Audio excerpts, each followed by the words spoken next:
And this is a CBS News special report. I'm Norah O'Donnell at CBS News, and we are coming on the air with breaking news at this hour. CBS News projects that Joe Biden has been elected the 46th president of the United States.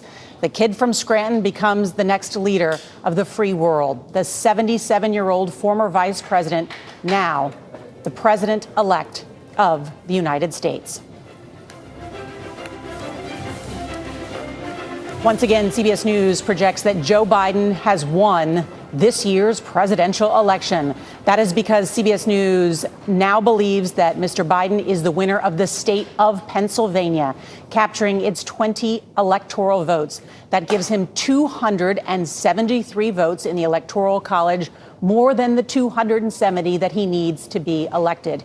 Now, to be clear, this is a projection. CBS News and other news organizations do not have the power to decide who is the president of the United States.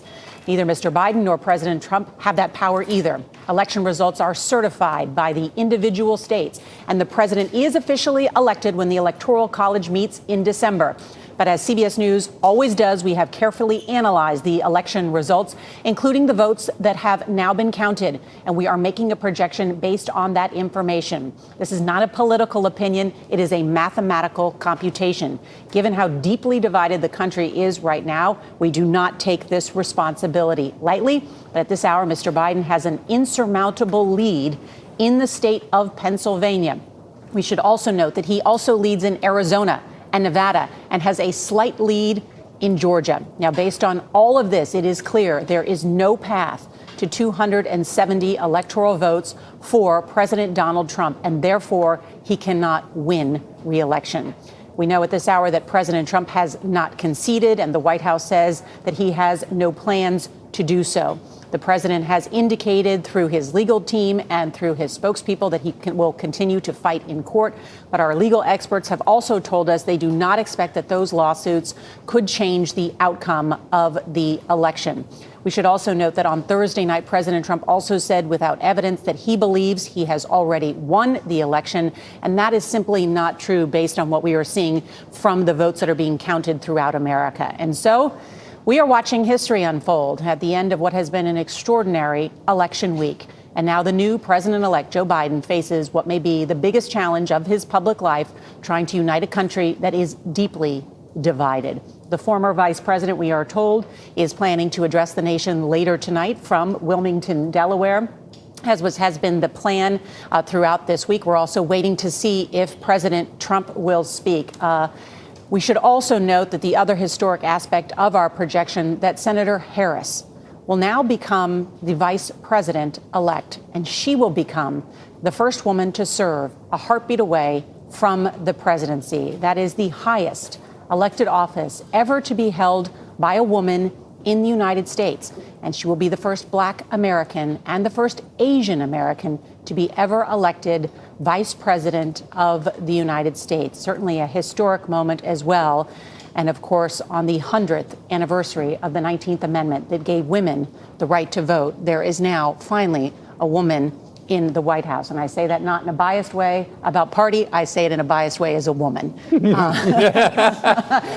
have been the majority of the voting electorate for many years now. And I echo that times two. I got goosebumps. So let's just talk about where we stand. We are joined by Gayle King, by John Dickerson, Major Garrett, and Ed O'Keefe. We made this projection, as have other news organizations, and we have watched this morning the number of votes come in from both the Pittsburgh area and the Philadelphia area, giving Joe Biden a larger lead in the state of Pennsylvania, one that is insurmountable. We're expecting to hear from Joe Biden again today. We heard from him last night, John Dickerson, where he had a message about unity and a message about a mandate as well. We've been talking about puzzle pieces. The last puzzle piece, or the most important puzzle piece, has fallen into place. As you mentioned, he not only won his hometown of Scranton, he won the county Lackawanna it's in, and now the home state. You couldn't have scripted it for Joe Biden's purposes better. And what we saw last night, we'll see again tonight, which is Joe Biden recognizes that his presidency is beginning now in the way he handles victory. And he's obviously trying to sew up a country that is divided. And we'll see him try to do that and continue to do that. And also, we'll get to see the president again today, which will be fascinating to see how he handles this news. I believe the president has left the White House. Ed, he is golfing. Is that right? Yes, that's our understanding. He left a little while ago for what is a sort of typical Saturday of golf, and one wonders how he'll learn about it. But for those who covered the 2016 campaign as I did, I remember the president saying, "Don't worry, I'm not going to be playing golf. I'm going to be too busy fixing the country." He plays a lot of golf. And in that respect, it seems odd to me that he is at his golf resort as this news breaks. And the president must have known, and his advisors must have told him, "Mr. President, the math is moving against you. At some time today, this is going to be called. Where do you want to be?" He decided to be playing golf. One other thing we should talk about. Especially, Major, you remember how many times he criticized Barack Obama. Right. President Obama for Yes. doing that. Let's also talk about the coronavirus in our country. It is also back in the White House in a very serious way. The president's chief of staff, Mark Meadows, confirmed after media reports surfaced it that he has the coronavirus. Other White House staff does as well.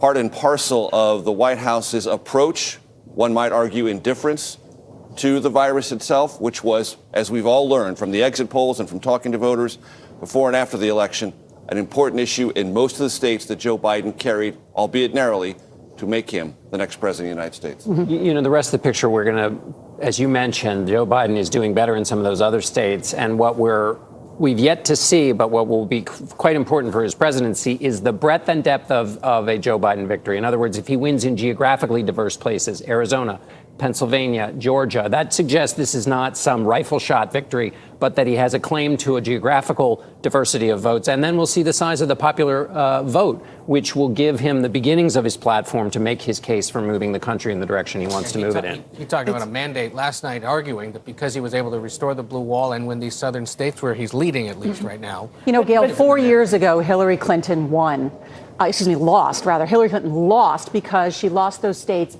in the upper Midwest.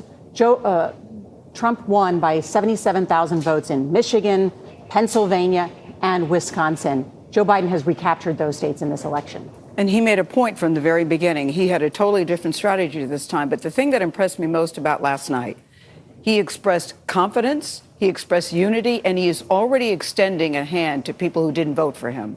I think he's sending such a strong message to say, look, the vote totals are off the charts on both sides. And he's saying, I know you didn't vote for me, but I'm extending my hand to you because I will be the president of the United States. He's already talking about unity before he's, you know, even before he was officially president-elect, he was already appearing very presidential and setting the stage for what he wants in his administration. And that actually began over the summer when he was still a presidential candidate. He was appearing more presidential then. Yeah. Let's talk about the historical significance of winning and going over the top with the state of Pennsylvania.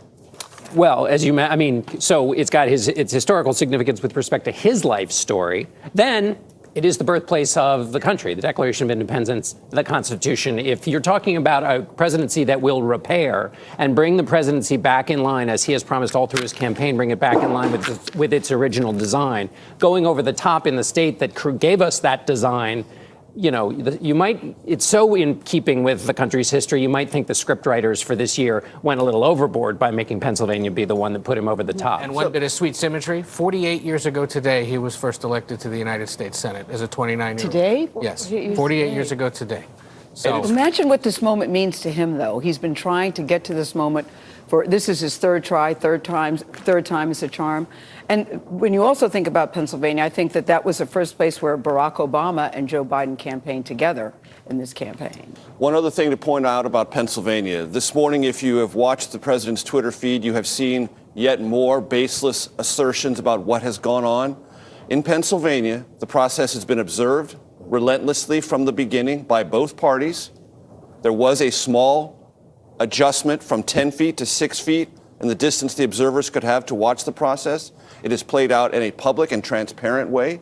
Pennsylvania changed its law to enforce new mechanisms to improve the vote counting across the state. They did that last year with the Republican legislature and a Democratic governor. working together to create this process. It has been transparent. It has been slow, but it has also been verifiable. And that's what is so important about this moment, this projection, and its implications. There is no funny business in Pennsylvania. Let's check in now with CBS's Nicole Killian. She is covering the Biden campaign and joins us now from Wilmington, Delaware. Nicole? Well, Nora, right before making this call, the campaign was already in a very upbeat mood, as they have been over the last several days, with one aide telling us they were full of joy, they were elated, and they really were just anxious to get to the finish line. So you can just almost imagine the sense of relief that they feel for putting in the work over the past year and a half on this campaign and to see it bear fruit. I can also tell you that being here, obviously, there's not a whole lot of activity here yet at the Chase Center, but there are already people who have started to gather here outside the gates. We saw that yesterday when there was that sense of anticipation that the former vice president may deliver a speech when we thought maybe a call was imminent. But obviously, we saw the former vice president, just kind of urge people to stay calm and urge more patience. But still, we saw dozens of people come out last night, more people today, some people coming from as far as Virginia and New York to witness this moment. One woman just told me she was prepared to stay here as long as it took, if it took every vote to be counted, she was willing to stay here for as long as it took just to be here and experience this moment. We also talked to another man who actually was a neighbor of Joe Biden back in the day and, remembers kind of when he first moved here to this area. So, he just came here because he wanted to show his support. So I would imagine in the hours to come, more people will start gathering, but they've already started posting signs. They've got balloons up and just really excited to be here for this moment in history. Nicole Killian, thank you. It is a historic moment as Joe Biden becomes the first candidate to beat an incumbent in a quarter century. It is difficult to beat a sitting president of the United States, Ed. It sure is. Look, this is a Saturday morning. There was anticipation about when exactly this would happen. A little bit of color that just came in as Nicole was talking there in the hotel behind her. Campaign manager for Joe Biden, Jen O'Malley Dillon, just came through the lobby in a white Biden T-shirt. She had been on a run, and her mother called to tell her about the projection for Biden. She said while entering an elevator, quote, "Ecstatic, a great day for this country," she said, when she was asked by the pool reporters how she felt. So they're all there at that Westin Hotel in Delaware, and, they were trying to get in some exercise this morning. And that would be nice, wouldn't it? Yes. Well, that's how people are finding out across America. Those CBS News alerts that are hitting their phone. Exactly. If you subscribe to the CBS News app, you are learning right now that, and turning on your television to find out that Joe Biden has been elected the 46th president of the United States. Yes. I mean, one race is over and now the marathon begins because of what the president, Joe Biden, has ahead of him. Absolutely. One other thing to point out, Nora, you mentioned that this would be the first incumbent to lose since 1992. That was the first presidential campaign I covered. There is something unusual about this, and the president has some claim to say there is a durability about his coalition. He will be the first incumbent president to not see his electoral vote or his popular vote collapse. George H.W. Bush has collapsed in 1992 as compared to 1988. Oh, sure. Same thing with Jimmy Carter. There is something durable and resilient about what President Trump has created in the political sphere in this country. And to John's most recent point, Joe Biden is going to have to deal with that, as will the Republican Senate or the Democratic Senate, however it comes out, and the smaller majority for Democrats in the House. And how Republicans read that weather will determine how they respond now to this news and how much pressure they put on the president. And that'll be very interesting to watch over the next 24 hours. Yes, to accept it without looking like they're pushing him, because they know all those voters are still there on the president's side. Americans have been with us throughout these days since Election Day, following the very numbers and how we made this projection. So I do want to bring in Anthony Salvanto to give us the very latest on what we know in Pennsylvania and why CBS News making this projection.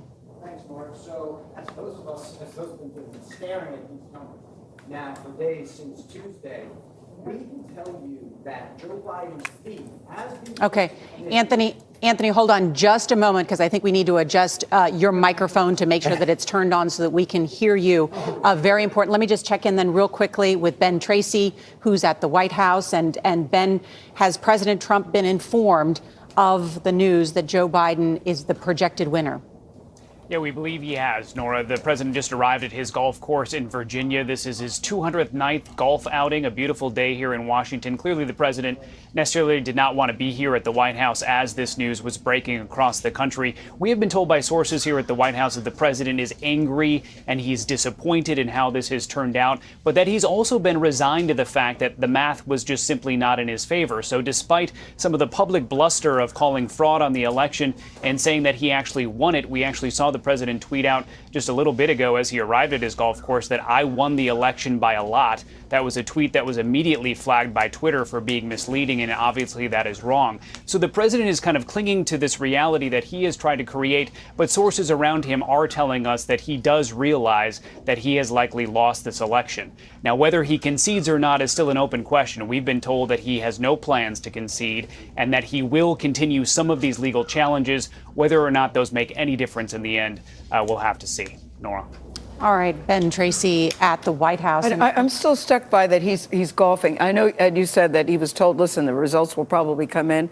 I don't know where I expected him to be, but the golf course just seems like such a surprising place to be on this particular day when you know that the numbers are coming in. Unless you are working on the approach to your life, which he has done, which we must recognize and not criticize. Branding is a very big part of the president's life and identity, and he's at a branded property. So it's sort of like that Mad cover. What was it, Alfred E. Newman? What, me worry? Well, Right. and if there is a post-presidential life, as now appears inevitable, it's going to go back to the branding of the Trump name. And remember, also, his White House chief of staff this morning is diagnosed with COVID-19. As are many others at the White House. Exactly. It's not a safe place to be. So there's even more reality and symbolism bumping up against these. I want to go because so many people are interested in how we are making this call and the vote in the state of Pennsylvania. Let's bring in Anthony Salvanto. And Anthony, what is the current margin in Pennsylvania for Joe Biden? So the current margin is just over 34,000 votes, with perhaps less than 80,000 votes still being counted. And what that means in straightforward math terms is that lead is now insurmountable. And folks who've been watching us over these last days since Tuesday know that in order to make a projection, we watch all the votes from all the counties very carefully. And we're looking for that point at which a lead is, in fact, insurmountable. And that's what's happened here. We got more votes this morning. Now, they happen to come from Democratic-leaning areas. And so Joe Biden's margin went up a little bit more as we learned about more votes from Philadelphia. We're also learning about more votes coming out of Pittsburgh as we have over recent days. And so to make this projection, it really is that straightforward, relatively simple at this point math. That lead will hold up as they finish counting and as these elections officials in every county have diligently reported to us all of their votes, Nora. All right, Anthony Salvanto, thank you. And that really has been this mathematical calculation this morning, reaching that number that is insurmountable for President Trump and also above that recount number. And all the networks looking at these numbers have been cautious and careful, waiting to see from the counties and the precincts where they're coming from, what is in relationship to what is still outstanding. Nora, in 1966, the Supremes had a #1 hit called You Can't Hurry Love. Yes. You can't hurry math either. Yes, yes. And it's all about the math, isn't it, Major? You can't change You just the math. have to wait. Yes. All right, before Can I go on? I was going to say, we're going to be into the Yeah. second verse. Yeah. Can I, now that Major's done the lyrics, can I belabor a metaphor? Anthony, is it like in a football game, if one team is 2 touchdowns ahead and there's only 10 seconds on the clock, it's physically impossible to do what's necessary in the remaining time in the game? Is that a useful analogy? Yes, that is a useful analogy. Another one we often use is the horse race analogy. At a certain point, you run out of track, and one candidate is in the lead, and that's it. That's the end. That's the finish line. Anthony, this morning, somebody, when I was leaving my building, said, but Gail, what about the provisional ballots? I mean, people are very hung up about what that means. Now, we should just make it clear it doesn't matter what comes in, how it comes in. It is done and done and done. Well, people have gotten a really important civics lesson through all of this. Yes, they have. And I think, as someone who watches votes in part for a living, I think that's really wonderful because you've seen that, first of all, you vote and your votes are counted locally. This happens in your towns and it happens in your counties. counties. And provisional ballots, which we've learned about, are oftentimes when someone thought about voting by mail but decided to vote in person, as many people did this year. And that's what they're talking about in this case. And so the elections officials go through and they check that that person is in fact registered and eligible to vote. And then and only then do they then count that vote. And so we've been learning about that process and learning that they've also gone through it. And once they get done with it, they report that number out to us. And that's how we come to the decision. I understand that we have live pictures out of St. John's Church. This is also known as the President's Church, where presidents have throughout history worshipped because they can walk across Lafayette Square. And there it is now known also as Black Lives Matter Plaza or street, as people will know that has been emblazoned on that street there. And you can see already sort of the celebratory nature there that is just over the park from the White House, and already the celebrations beginning there in the District of Columbia, which went heavily for the Democratic candidate, Joe Biden, and now the president-elect, Joe Biden of the United States. I think we should spend just a moment talking about Joe Biden and the historic nature of his candidacy, as well as his running mate, Kamala Harris, because Joe Biden had a tough run of it against almost 24 Democratic candidates. He barely made it to the nomination. He came in fourth in Iowa, fifth in New Hampshire, and then was able to win the South Carolina. Thank you, James Clyburn. And was able to, with James Clyburn's machine, help win the state of South Carolina. He was almost down and out of money, too. He was being given last rights. I mean, that's before he came back in South Carolina. And once again, I mentioned this before, but the theory of his case was a more moderate candidate who can win in the Midwest is the only way you're going to win in the general. And since Michigan and Wisconsin are part of his coalition, and then he got the other part that people were asking about, which is those future states, Arizona and Georgia. So he's able to do basically both things Democrats wanted to do. But he had to also bridge the divide within the Democratic Party. Right. And that is a party where the energy is behind a younger, more liberal, some would say very progressive wing of the party, epitomized by not only Bernie Sanders, but Kamala Harris and AOC. And that is in part why he chose, and Elizabeth Warren, absolutely.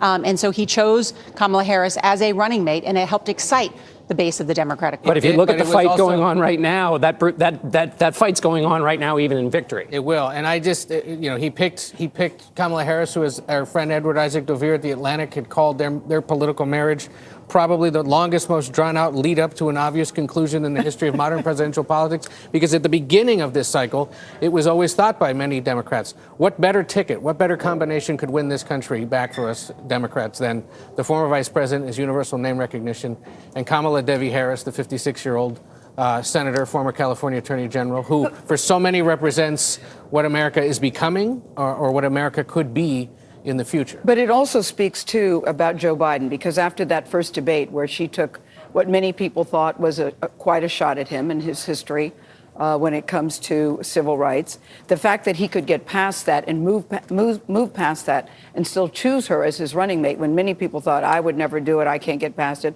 And others said he looked at the bigger picture.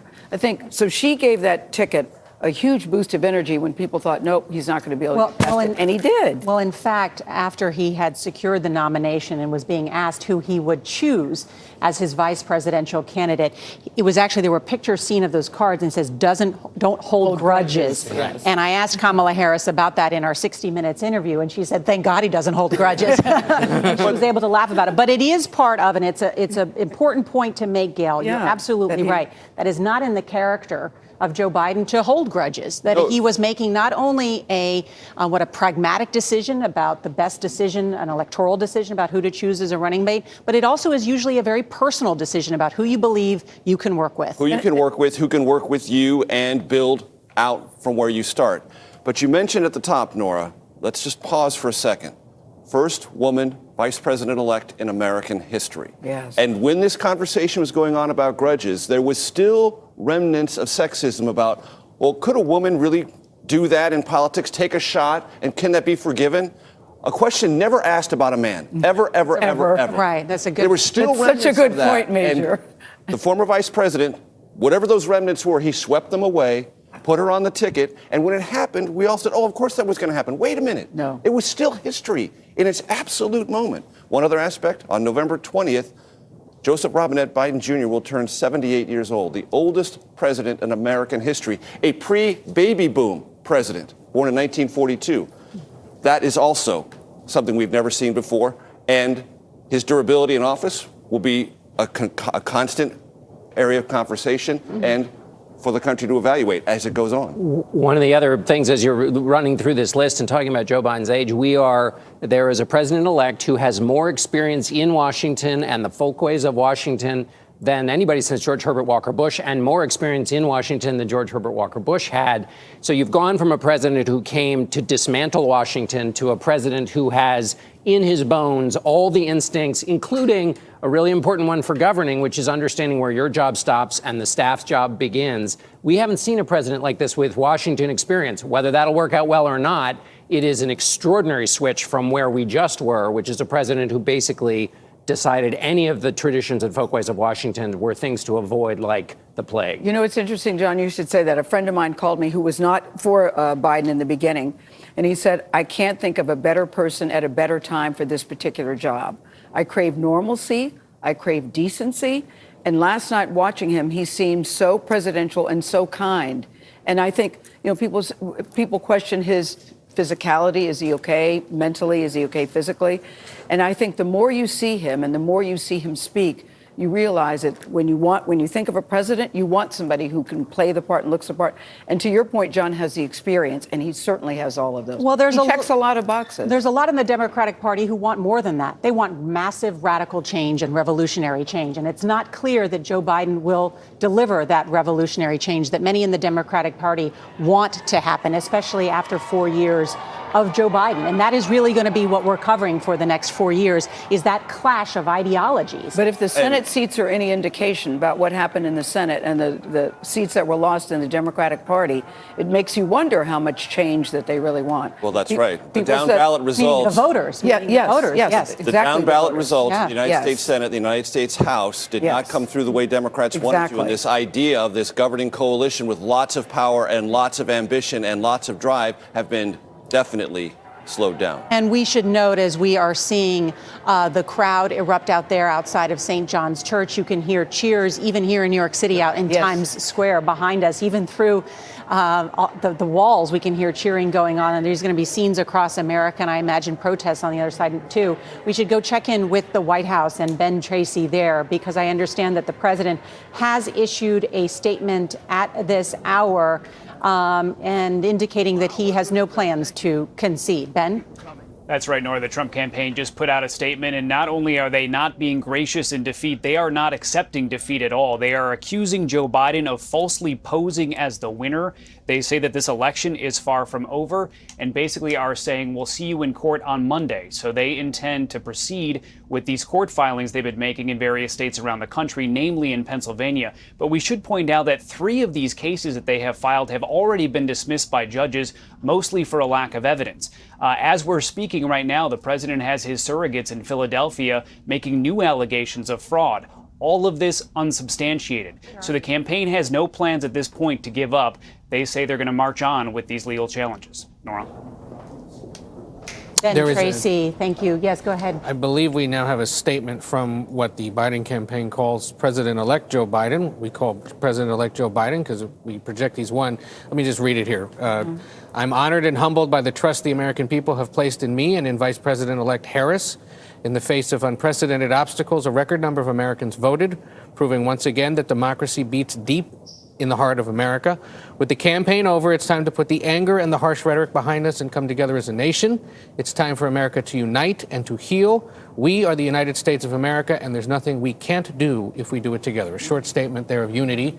And congratulations to his running mate from Joe Biden. In contrast to the White House, it says, I'm not going to concede. But I'm told legally you don't have to concede, right, John? No. There's nothing. If you choose not to concede, you don't have to do that. No, but a concession is the first anesthetic before the sewing up of the wounds. Yeah. I mean, and so it's everybody's part to come together and try to repair after a hard election. It's not just the winner's job, it's the loser's job too. And if anybody wants to see a model of the form, John McCain, when he lost to Barack Obama, didn't just say congratulations. Yes. He took the raw materials of the victory and then tried to elevate it, kind of an alley-oop to the new president to help with the process of repairing the country.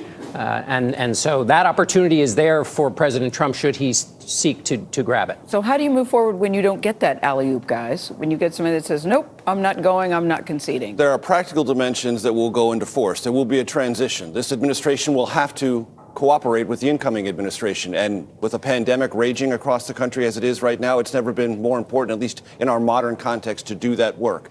You're the President of the United States, Donald Trump.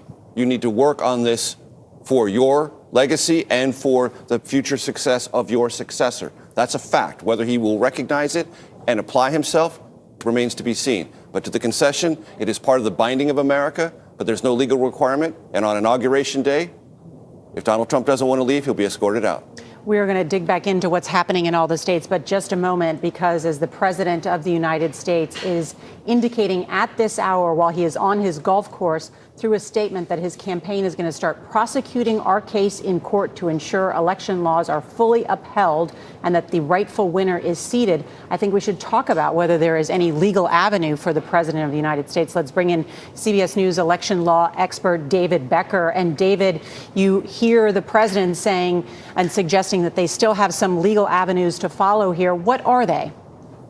Well, they're very, very few, if any, right now. I mean, the fact is that Vice President Biden's lead is insurmountable in states that probably get to around over 300 electoral votes, which is more than enough. There might be recounts in Wisconsin or Georgia, but those recounts are very unlikely to overturn the result. A margin of thousands of votes has never really been overturned in statewide races. Pennsylvania is very likely to be outside the range of a recount when all the votes are counted. I think it's really also important to remember that the reason we're here now, I know it seems like it's taken a long time to get to this, but we have a lot of close races. And the reason we're here now, and we know this now, is because of the hundreds of thousands of volunteer election workers all over the country who have been away from their families, who have been sleep deprived, working to count all these ballots during this time. We won't know all of their names. It's too bad because they are heroes of democracy.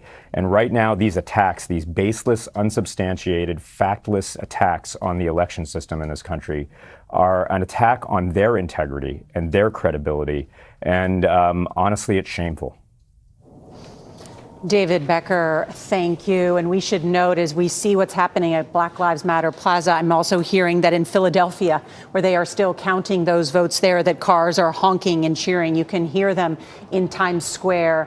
The celebratory atmosphere amongst those who supported Joe Biden is erupting after what is weeks of waiting, and certainly people voting, because we've had an election season like no other, where people were able to vote for the past month. So people cast their ballots, put it in the mail or a ballot box, and have sort of been waiting for this moment to find out who would become the next president of the United States. When you talk about the Black Lives Matter Plaza there in Washington, that was one of the last places that John Lewis went to before he passed away. And I can't help but think about him on this day. When he was on his dying bed, people close to him told me that his fervent wish was that we would turn out to vote. So I can't imagine what this means to someone like him, who really gave up his life, who worked his whole life to see a day like this come. Even in his dying days when he was riddled with his cancer, that's what he was most concerned about. So it's so fitting that this would happen on this particular day, and that we get to see this moment. One of the most provocative things I've heard was from a minister in Michigan. His name is Dr. Stephen Bland, and he was talking about the vote in Michigan. He was talking about the black vote in particular. He said we went from picking cotton, provocative, made me wince a little bit, to picking presidents. And I just think it's provocative, but I also think it's very well said, because the black vote certainly made a difference. And that in Georgia, in John Lewis's district, that was the one that put him over the edge in Georgia, where he took the lead. Yeah. It is an important point, as John Lewis, of course, in that march to Selma, of course, had his skull cracked open, who never, ever gave up, was unbendable, really, in his fight for justice and the fight for equal rights and the fight for equal opportunity that people could have that right. And that's why you see what has been in the midst of a pandemic and the fear that surrounds a public health crisis, massive turnout for not only Joe Biden, but also for President Trump, a record number voting for a Republican president as well. And that should be noted. I want to bring in Nancy Cordes, who covers Capitol Hill for us, but also to talk about the historical significance of a woman becoming the first vice president in our nation's history. That's right, Nora. And it was 36 years ago that Geraldine Ferraro became the first VP nominee in 1984 for Walter Mondale. And if you think back to that time, she was asked questions like, are you tough enough? And are you worried that the Soviets might try to take advantage of the White House if you were there because you're a woman?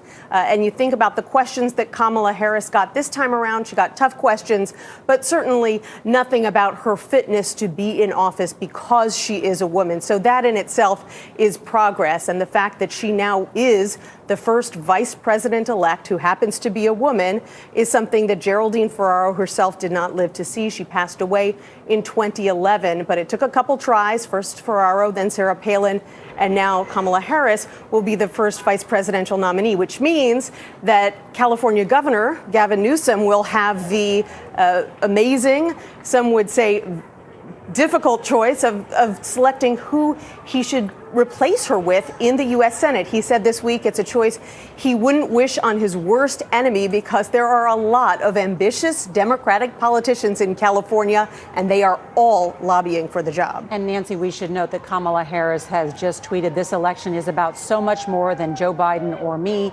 It's about the soul of America and our willingness to fight for it. We have a lot of work ahead of us. Let's get started. And it is an interesting statement by Senator Harris because it also echoes what we heard from now President-elect Joe Biden last night, where he kept on being focused on the work ahead, that there's a great deal of work ahead. Yesterday, instead of, he made a point clear. I've been meeting with public health experts today. We're thinking about how to fix this, about what to do when we finally get in office, as many people look to actually getting the virus under control. Well, that does two things. One is substantively, there's a lot on the to-do list, so you got to get cracking. Yes. But then there's a political point, which we've talked about chapters. You do that, that turns the page. In other words, the future is already here. I'm already hard at work because I've been validated and I'm coming into the job. So it makes the future real. But just the fact, Sean, that he would even acknowledge COVID, it seems like we haven't heard Donald Trump say anything about COVID, where people are still dying at an alarming rate. We've had 3 days in a row where it keeps topping itself, the number of cases. Over 100,000. Yes. Number of cases ultimately often leads to hospitalization, and that can lead to death. So it's still raging in this country. The fact that he would mention that and point out, I'm aware of it and I want to do something to fix it. And speaking of turning pages, the Biden-Harris transition website is already up and running. Actually, has been for a few days, and they are preparing. I think we had an image of it to show people, but that work now begins much more seriously in the coming days. They've got a staff of just a few dozen that's expected to staff up to a few hundred. And one of the important inflection and stress points in Washington to watch in the next few days, there's a law that dictates how this works. There has been a transition team in place since the summer. At some point in the coming days, keep an eye on a woman who runs the General Services Administration, an obscure agency, but she's the one that keeps the keys to the transition office and has to determine when it is proper and official for the transition to really begin the process of thinking ahead to the next part of this and releasing money to the transition office to actually start working on this. If there is any holdup in there or pressure from the administration to do that, that would be. But Ed has already started talking about his cabinet, that he wants the cabinet to be reflective of the country. He'll do that. That alone is sending a He's message about what the kind of place he wants to run. As celebrations are erupting across America and Democrats are celebrating that Joe Biden is now the president-elect along with his Kamala Harris, we should note how Joe Biden was able to win this election. And Major, because you looked so deeply into all the exit polls, we should notice Pennsylvania has put Joe Biden over the top. Northampton County, that is a working class area that was once home to Bethlehem Steel. It is living up to its reputation as a bellwether. Biden appears to have flipped that county blue. So white working class voters by margins that were important, though not massive, moved to former Vice President Biden, which was, to get back to John's point a while ago, one of the theories of his case when he was going through the primaries. Put me at the top of the ticket, I'll be able to have a conversation in Michigan, Wisconsin, and Pennsylvania that will be decisive at the margins to propel me to re-election. He also, the exit polls tell us, both nationally and in important states, attracted young voters and attracted and kept the Hillary Clinton coalition of black voters. The president ate into it in certain places, but not nearly enough. So the theory that Joe Biden presented to his party and eventually the country prevailed.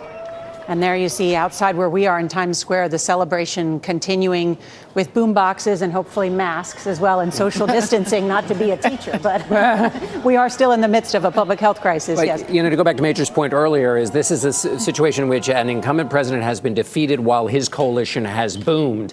And there are a lot of people who see those celebratory pictures tonight, and as our exit polls told us, that makes them nervous. There are people who see those and celebrate with them. There are a lot of people in America who feel nervous when they see that celebration, and it will be among the first tasks for the president-elect to speak and hear those people. And that's one of the big tests. He talks about empathy with respect to Joe Biden. That's the first test of empathy. And isn't this only the third time that an incumbent president has been defeated? Yeah. In history, yeah.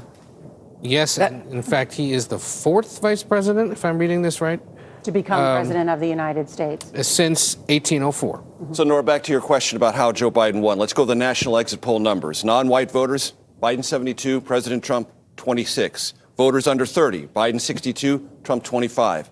Urban voters, Biden 60, Trump 37. Women, Biden 56, Trump 43. Tail of the tape right there. Yeah. And if you look at, too, not only because Pennsylvania is the story at the hour, of course, Scranton, Pennsylvania, where Joe Biden was born, the state where Joe Biden made the case that I'm the candidate from Main Street, not Wall Street, as my opponent is. At the end of this vote counting, we may find that Joe Biden has also not only recaptured the blue wall that Donald Trump was able to capture in order to win. But not only Joe Biden recaptured that, but also win in other states, which we've not yet called, but states like Arizona and Georgia, two ruby red states and Nevada. that have not gone for a Democrat since Bill Clinton in 1992. And that will be part of the icing on the cake if those states ultimately go his way. Icing on the cake, but also, again, as he tries to make the case that I'm the president of the whole country, he not only can say that he won the popular vote by millions of votes, but also that it was a geographically diverse and demographically diverse coalition. And that's important if you're trying to make the case that I'm the president for the whole country, which is what he's continually been making the case. I just want to add in one tiny little thing here is the process we're going through right now, talking about a president-elect, is the same process that allowed Donald Trump to declare himself the president-elect in 2016. In other words, it's the same process for those who are wondering about where we are in this election cycle. This is what allowed all the celebrations in 2016 when Donald Trump was elected president.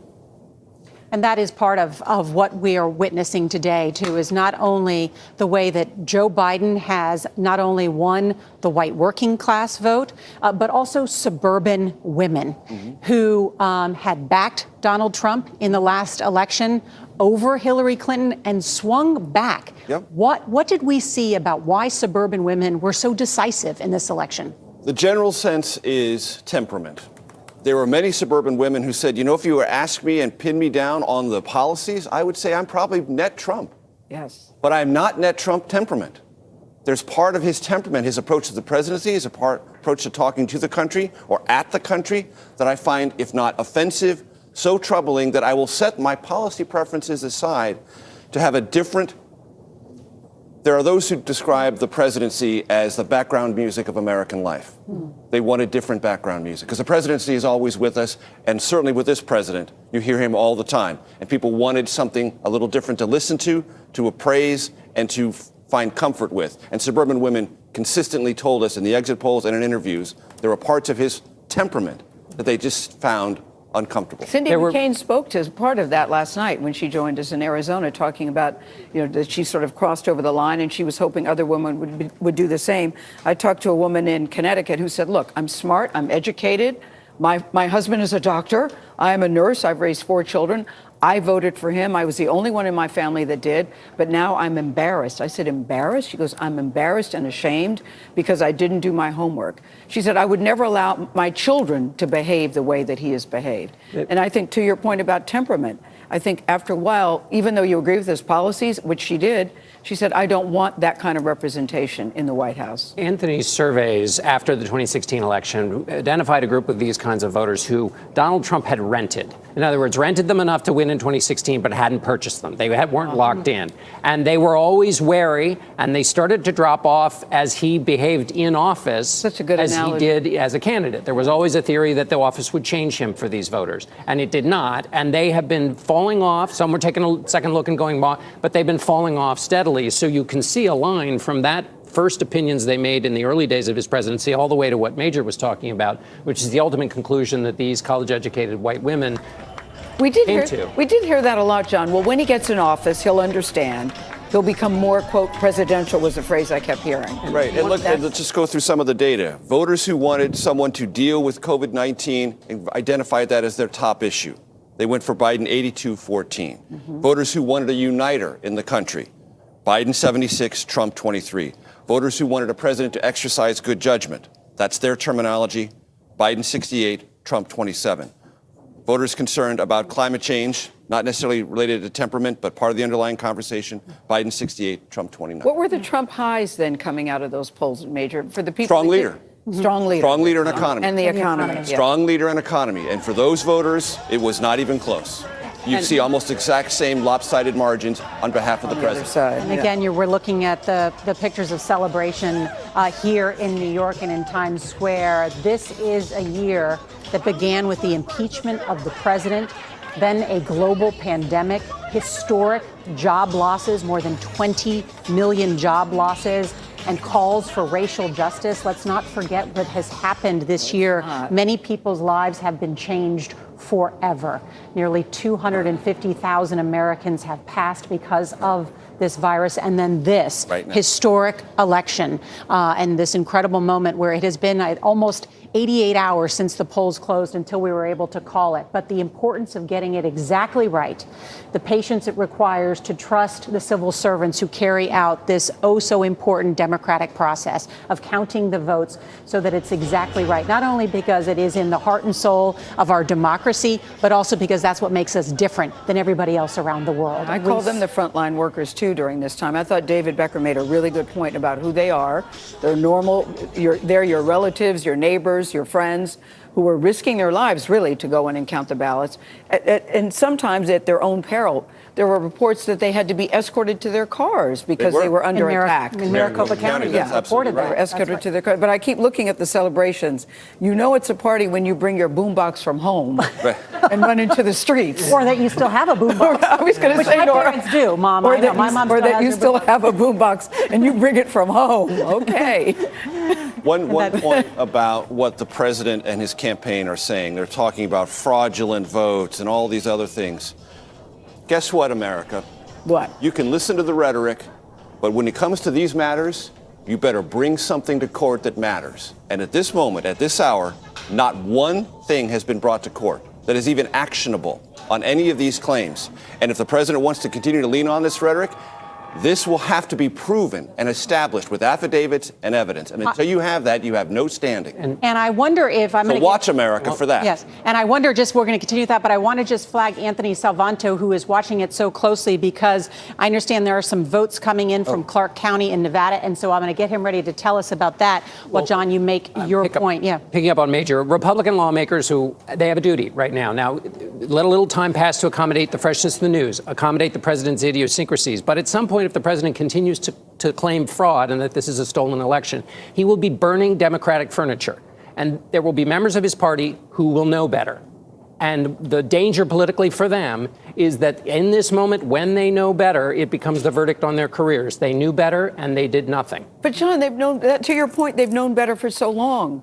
And they've done nothing. That's why I'll be very curious to see what they do now. It seems they were starting to do the Michael Jackson moonwalk in these waning days, they were starting to speak publicly out loud against him. And Some of them. Nancy Cordes has something on that quickly. Nancy, you were going to say. We are starting to hear from some of the president's closest allies in Congress who are claiming, Gail, that they don't believe these results, that they want to wait and let more votes be counted. What are their names, Nancy? Greg Steube of Florida saying, until we can confirm every ballot counted was legal, this race is far from over. Or Matt Gaetz, who now reportedly has contracted coronavirus himself from Florida, saying there's no future for the Republican Party if we don't stand and fight for real Donald Trump in this critical moment. You know who we haven't heard from yet? Republican senators. They've been very silent. They haven't come out and congratulated Joe Biden, but they also haven't said that they want to continue to see the votes be counted. The only person we have heard from, interestingly, John Cornyn of Texas, the senator there, who just won his own race, saying a Democratic majority in the Senate would cinch the radical agenda of the left. They must be stopped on January 5th in Georgia. So what he seems to be saying there is acknowledging that Joe Biden has won the race and that you need to prevent the Senate from going to Democrats. Is this a moment for Mitch McConnell to set a tone and send a message? Is this a moment for him? Because he's released a tweet and he said, I said all I wanted to say in this tweet. Doesn't he need to speak up and say something? He does, because he is the one who sets the tone for all the other Republican senators. He's the one who gives them cover to come out and say the same thing. So what he does in this moment will be very instructive. With the exception possibly of Mitt Romney. Exactly. Mitt Romney may do it on his own, not wait for Yes, that's completely Nancy true. Cordes, stand by, because I just teased we are getting more votes in from Nevada and Joe Biden increasing his lead there. Anthony, take it away. Yeah, just a reminder for all those folks who've been following all of these states along with us. We are still watching a couple, Nevada in particular. Now here, we've got Joe Biden with now a 2 percentage point lead statewide as we are getting more and more votes from Las Vegas. We haven't projected this race yet. It is trending toward Joe Biden. He's maintaining that lead. What we have been waiting to see is about 60,000 votes that Clark County reported to us that they had still yet to count. And so we're going to look and see what that final tally ends up being. But right now, as we get data in, Joe Biden, again, maintaining that lead in Nevada, which could, if this continues to trend his way, then add to his electoral vote margin. I will show you our total what's outstanding votes yet to count, 114,000 statewide, again, most of them in and around Las Vegas, Nora. And what is our indication of what we know about that outstanding vote? What's preventing us from characterizing the race in Nevada? Well, the outstanding vote, we are told, is by and large people who went in and registered to vote same day and asked to cast a ballot. So elections officials will validate that, make sure that's all proper and well, and then count those ballots. And then again, we are down now to that rather simple math of, are there enough ballots still outstanding for any trailing candidate, in this case, the president, to catch up? And the way that's looking right now is that number, that percent the president would need to catch up, is now over 60%. And that's really an indicator of where you start to get a sense that perhaps he cannot, because you compare that 61% then to what he's getting statewide, which is just under 48%. And that discrepancy between the two tells you that chances are that he won't be able to make it. All right, Anthony Salvanto, thank you. And this speaks to the gradualism of the vote counting and projections. There are those who might say, oh, you're hurrying and you're rushing to do this. Quite the contrary. This is a gradual process that's playing out first at the local level. It's being reported transparently in your state. You can watch it. You can watch it anywhere in the country. You can get on any website and watch the numbers as they're counted. And they're observers, and it is working gradually and moving its way closer to absolute clarity. No one is rushing this process, either mathematically or in projections. And the fact that it took this long, Major, and some would say it isn't really that long, but the fact that it took from Tuesday to Saturday shows that the process really was working as it should. I started looking into this in July. Yeah. And I began talking to election experts, secretaries of state around the country, and they said, Major, the first thing that has to be understood across the country in this year with pandemic-related voting and all the processes we're going to go through is patience. Yeah. They said this in July. Yeah. And I began to talk about it internally at CBS, put together 2 podcasts on it. And it has proven to be absolutely that. And it was Republicans who said that to me. It was Democrats who said that to me. It was nonpartisan election officials. It was experts who've been studying this work for 30 years, and they were all right. You know what? Years from now, no one's going to remember how long this took. You know what they're going to remember? The celebration in the streets with the boombox, you making the call on CBS. That's what people are going to remember. They are not going to remember, it took 4 days. No one's going to think about that. But the unsung heroes who counted the votes, yes, they will matter. Let's talk yes, about and many yes. of whom we have seen reports not only having their lives threatened and having to be escorted to their car, but there are reports from across the country that many of those who were counting the votes have themselves concerns about the virus or perhaps contracting it or be in contact with someone, because this virus is raging across America right now. We are now over 100,000 cases a day, as Gail pointed out, several days in a row. There is not been reports about the coronavirus task force meeting at the White House. They're not even speaking to the president. The vice president has not attended those meetings for about a month, and I think the president of the United States has not attended it for several months. So it's not clear what the national response or national leadership is, just as we are about to hit another wave just before Thanksgiving and the holidays, when many families were hoping. And Nora, don't you remember one of the first things Joe Biden said that he would do after firing Donald Trump? He says it would be to hire Dr. Anthony Fauci. That was one of the first things he said he would do. And while it was a catchy line, Yes. it's not substantively true. Right. Yeah. He's already got the job. Yeah, right. That would be news to the doctor. Since we fact check everybody, we'll fact check. I know, but the point I'm making, I know Yes. the point. Despite his experience in making, Washington, yeah. he doesn't know how the hiring works. But he certainly knows. But the point he's making is, I will make this a priority. So he has said. And I will get the top person to handle it. Yeah. I want to, it's interesting, as I spoke with the Biden campaign for many months, as I know many of you did as well, they said that the race was remarkably consistent. Stable. They felt that there were not many things that could change the trajectory of the race, that there was a sense that he could head towards victory if they didn't make any mistakes, if they were consistent. And that's why you saw what quite frankly was a relaxed travel schedule, I'll call it that, or perhaps one that was in keeping with keeping people safe on the campaign schedule. He did not travel as much as the president did.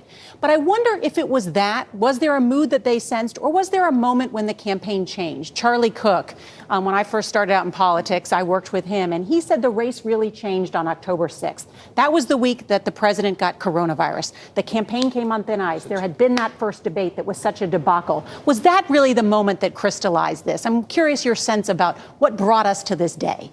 So John Anzalone, who's the pollster for Joe Biden, told me, look, in September, a tremendous number of events happened even before October. And nothing changed in the overall national orientation of Biden to Trump. It was not about the debates, not the president getting. No, I'm talking about September. This is September. This is September. Okay.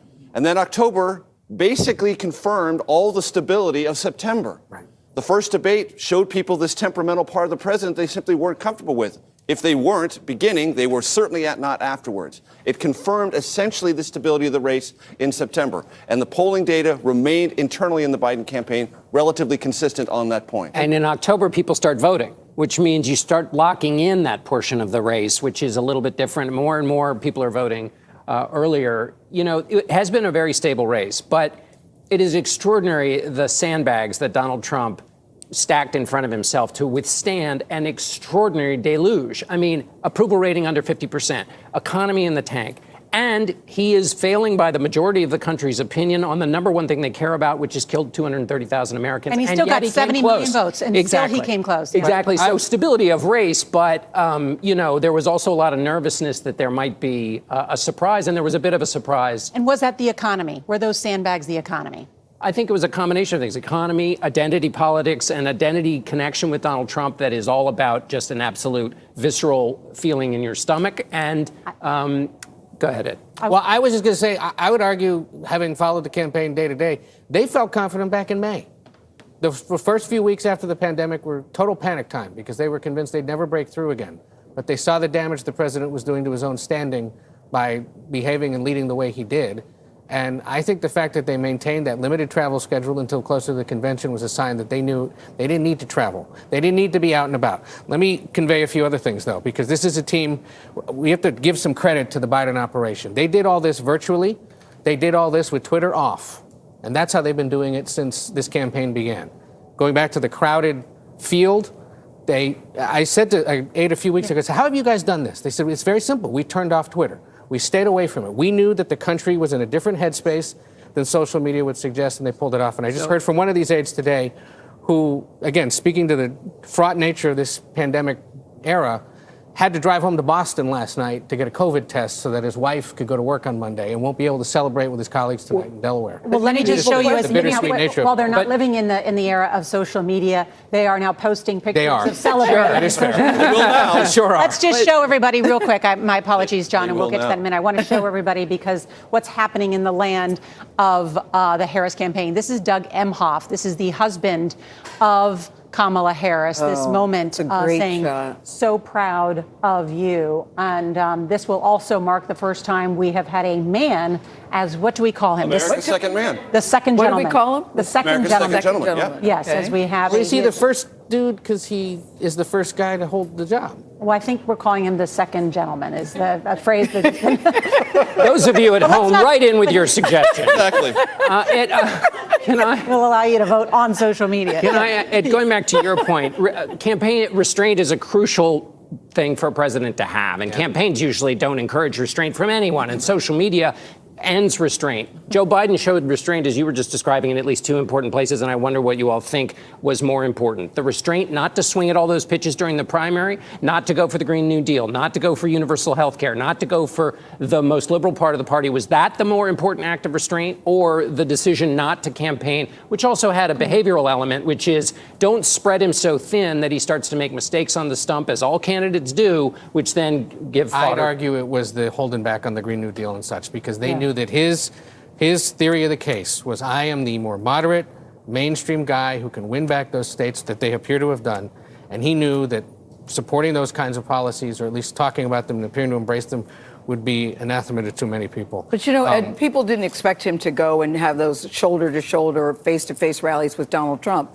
But I did hear people say, can he go and knock on some doors, put on some protective... One place he went earlier this week, actually, is this place here. Yeah, he went to his home and signed on the wall. Right. Signed on the wall. From this house to the White House. But I do think there was some criticism that they needed to, there seemed to be no energy to any of their campaign appearances. And I think that was very worrying for a lot of people. Well, but this is, again, doesn't matter now because it speaks worked. to the sort of steady pace that they had. They didn't need energy, because they knew that in this country there were a lot of people who wanted competence, who wanted soberness, who wanted somebody who wasn't as flashy, but who was going to be serious. This photo we were just showing, this is... Of the House? Of the House, was taken by a Philadelphia Inquirer reporter a little while ago. This is Joe Biden's childhood home, and there are people now out there this morning taking pictures. He was there on Election Day and went inside and signed the walls of the House and wrote, quote, "From this house to the White House with the grace of God, Joe Biden." But that home is particularly important because Joe Biden grew up there. His father didn't have a job, and that's why his father moved to Wilmington, Delaware, to find a job. And that's why the family ultimately moved to Delaware, where Joe Biden always had in his life, if you read his biography, a sense of longing for something else, to go to the Catholic school that his family couldn't afford, to want to be somebody he couldn't be. And that is an ultimate American experience, to want to try and improve your life. And an American experience that many people can identify with is someone in your family having lost their job, a sense of loss, a sense of longing, a sense of not having something. And that is who he is authentically as a person. That's the party that he has joined, the Democratic Party. And it was ultimately, I think, the biographical contrast, which wasn't always clear, but certainly one that they wanted to make with Donald Trump, someone who had inherited wealth from his father, who lives in a triplex on Fifth Avenue and has a much different sentiment about how to govern. And that really was this clash, not only of the ideology of the parties that they represent, but the personalities of the two men and the people and the things that they care about, the values that they have as part of their core being. And Joe Biden also has a life experience that deals with the tension of ambition, grief, and loss. From his Senate career, which began with a car accident that killed his wife. And he asked himself, should I stay in the Senate? I think I should quit. Mike Mansfield, the Senate Majority Leader at the time, said, no, stay. This will see you through. Then his son. Well, he's dealt with loss. And when you talk to people on Capitol Hill and people around the country, it's rare that they say the same thing about a political figure. I know Joe Biden. I have a sense of him. people who see him up close in a legislative dogfight, and people around the country who meet him maybe once or see him at an event or have some sense of him. I think I know him. You brought That up matters. You brought up Beau Biden, who is the shorthand. He has his father's names. He's Joseph Robinette Biden II, and he has the name of his father, who Joe Biden visited his son's grave on the day of Election Day. There were more than 1,200 people that went to Beau Biden's funeral in Wilmington, Delaware. One of them was the Senate Majority Leader, Mitch McConnell. And that is also part of the loyalty that Joe Biden has also practiced throughout his own life, attending the funerals of other. You always remember who shows up at your funeral, really your do. family's funeral, or something like that. Really do. And Mitch McConnell also extended that, and that will become a relationship that becomes very important in the coming months. Because, as you noted, if there is this desire within the progressive wing of the party for big change, right, expanding Obamacare, well, not the Green New Deal, but something like that, to roll back the tax cuts, whether get any judges approved, he's going to need.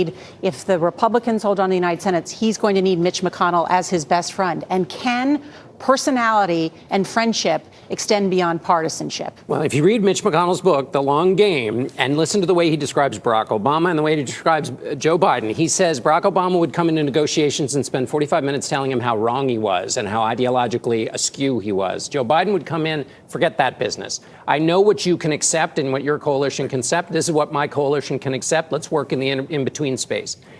That is the deal-making. Bill Clinton said the Constitution's subhead should be, let's make a deal. That's what Joe Biden grew up in. That's what Mitch McConnell grew up in. The question is whether they're going to be allowed in politics today to do that kind of thing. What would be your prediction based on what you know about the two men? That sounds encouraging listening to it. The question is whether the two men can overcome the structures of politics today. A lot of people talk about Tip O'Neill and Ronald Reagan. You can't do that anymore. The structure of politics is too incentivizes people to be partisans. Mm-hmm. So the question is, can those two men help the system improve? They won't be able to do it themselves, and that'll be one of the great questions of the Biden presidency. To amplify John's point, it is a lost art in Washington these days to understand your opponent's coalition and strengths and weaknesses, because we are so polarized, we don't pay attention to each other. But the way you create legislative compromise is to understand just how far your opponent can go, not how far you can go. Of course you know that. That's the easiest thing to know in politics. Yeah. The harder, more important thing to know is what your opponent can and most importantly can't do, and talk about what is doable. Joe Biden has that legislative experience, and he is going to need it now more than ever before. And when push came to shove during the Obama presidency over things about the debt and tax rates, the deals were put together by Mitch McConnell and Joe Biden. I want to pick up on something major that you said about Joe Biden when you said, we know Joe Biden. People said that about him. Yes. People said that about him. But at the Democratic convention, I thought James Clyburn was very powerful when he says, but Joe Biden knows us. We know Joe Biden, and Joe Biden knows us. And that means a lot. And you heard story after story about Joe Biden reaching out to people, extending a hand to people that you've never heard of, checking on them to see how they were doing after they lost someone, checking after they lost a job or they lost a family member, a conductor on a train. I mean, he does that kind of thing when the cameras are not around and is not seeking attention for it. That says something about the character of this man. Clyburn was echoing an anecdote that was said about FDR. A reporter went up to a man who was crying, and he said, "Why are you crying? FDR has died." And he said, "Oh, did you know him?" And he said, "No, but he knew me." Right. So there's an echo of this through American politics. The Biden campaign now makes it official that the president-elect and vice president-elect will address the nation later tonight from Wilmington. Did they give you a time? We would like to be there. All politics is local. We would like to be there, Ed. We would like to be there. We can report it'll be after dinner. Let's put it that way. That's right. His sister, Valerie, who was there for him after his wife died and has been by his side politically for so long, although played a less active role in this campaign, was spotted by reporters at that hotel where Nicole Killian is standing.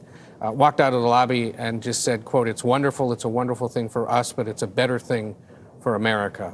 But this is an especially sweet victory for somebody who has stood by her big brother for so long and helped put him in the position he's now in today. I wonder if we can talk a little bit more and also ask Anthony to join us on Nevada, because I see I see some movement happening in Nevada, and I know that some vote tallies have come in. And what can you tell us about the state of Nevada, Anthony? Yep, we're still watching it. It's incremental at this point, Nora. It is incremental. We are still getting some from around the state. We're still getting some from Clark County. But this is the big number right here, and it's this 2 percentage point lead between Joe Biden and Donald Trump. Now, 2 percentage points, although that might sound close, in most races that would hold up, especially as most of the votes get counted. In fact, I'll show you what we think is outstanding and what the president would need to catch up. And that still remains above 60%. So as long as this number remains above 60%, if these subsequent reports don't show the president eating into Joe Biden's lead, then that's where we think we'd ultimately be able to project this race. We haven't yet, but it is likely trending towards Joe Biden as of now. I think that over the next few days, we'll get some more reports in, Nora. Okay, even though other networks have called the state of Nevada. I haven't heard about that. We have not yet projected it. We have it at likely for Joe Biden.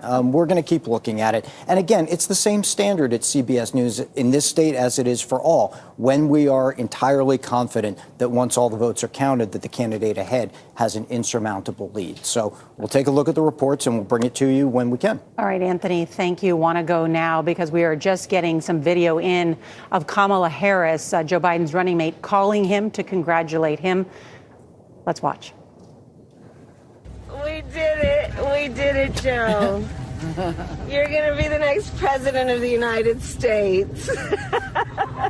We did it. Looked like she was out running too. I guess that's what you do when you're waiting for good news or big news. It is a You go out stress running. reliever, I've heard. It is a Nora, stress that sounds like you. You're a runner. You go out and start running. And I'd be sitting by the phone or by the TV.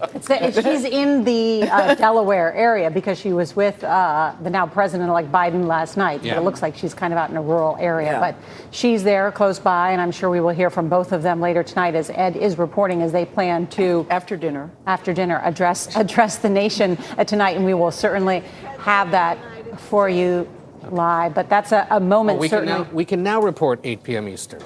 8 p.m. Eastern. Oh. It was being withheld back for some reason, but right. now 8 p.m. Eastern here on Okay. CBS. Yes, we will- indeed, and we will indeed. have it here.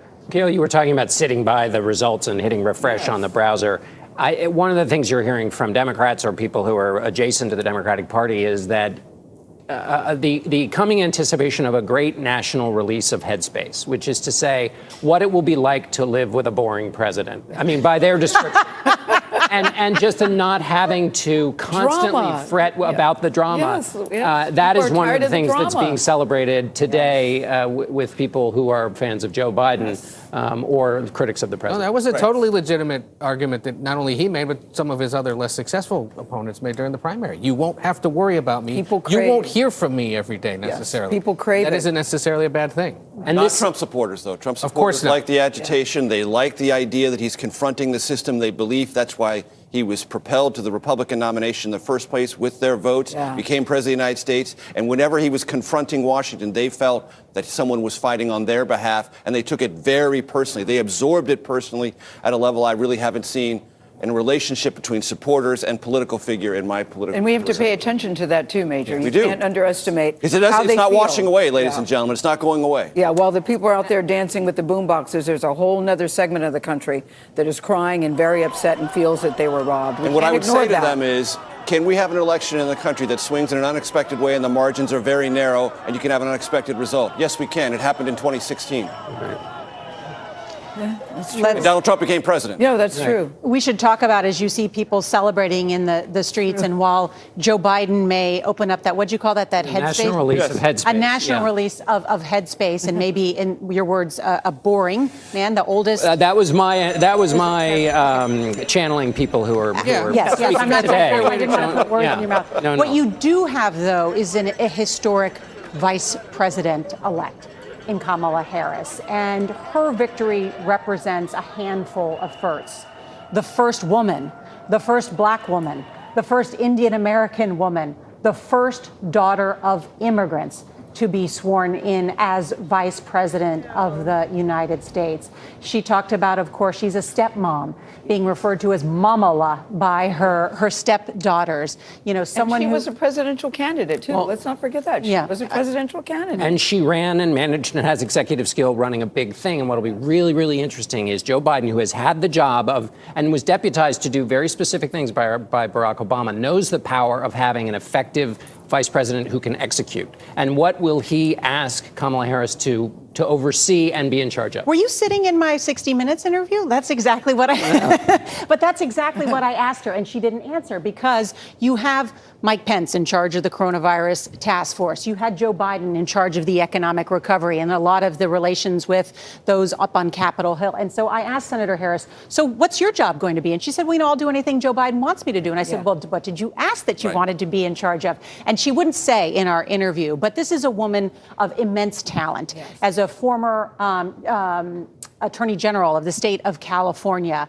you know, a senator, prosecutor, a prosecutor, a member of the Senate Judiciary Committee, who many people credited with really excoriating Justice Kavanaugh, who was then Judge Kavanaugh. So what role will she take on? And there was this concern, and still is among Republicans, that Joe Biden is the Trojan horse, that Kamala Harris, as someone who has backed Medicare for All, who has backed a Green New Deal, who backs the federal legalization of marijuana, would push for those things while inside the White House. And that's this tension. She, I think, is going to be now, and this is the question, whether she will surpass Nancy Pelosi as the most powerful woman in Washington. Everyone's like, whoa. Fellow San Francisco resident. Will Kamala Harris surpass Nancy Pelosi as the most powerful woman in Washington? There's a very well-known saying on Capitol Hill, and I will clean it up for television. If you don't have the votes, you don't have blank, okay? You've got to have the votes.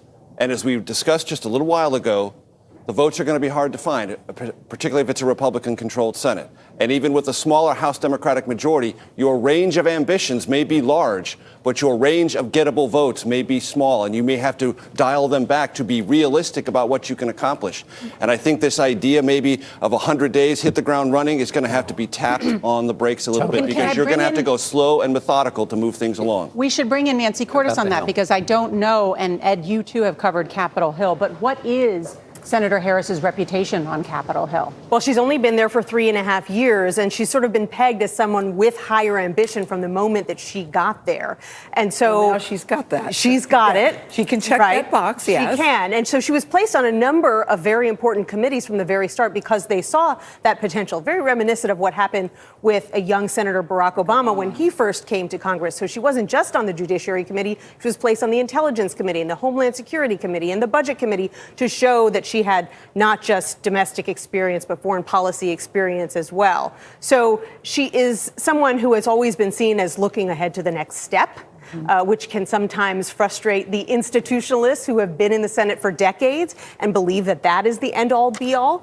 But she's someone who Democrats in particular feel that they can work with. I do think we need to be realistic about the fact that if Mitch McConnell retains control of the Senate, no matter how good and how long-lasting his relationship has been with Joe Biden, there are a number of items on Joe Biden's wish list that are just going to have to be put on ice for now. You know, he wants to roll back the tax cuts for the wealthiest Americans. It's not going to happen. He wants to make improvements to Obamacare. That's unlikely to happen. He wants funding for green infrastructure. That's going to be very difficult.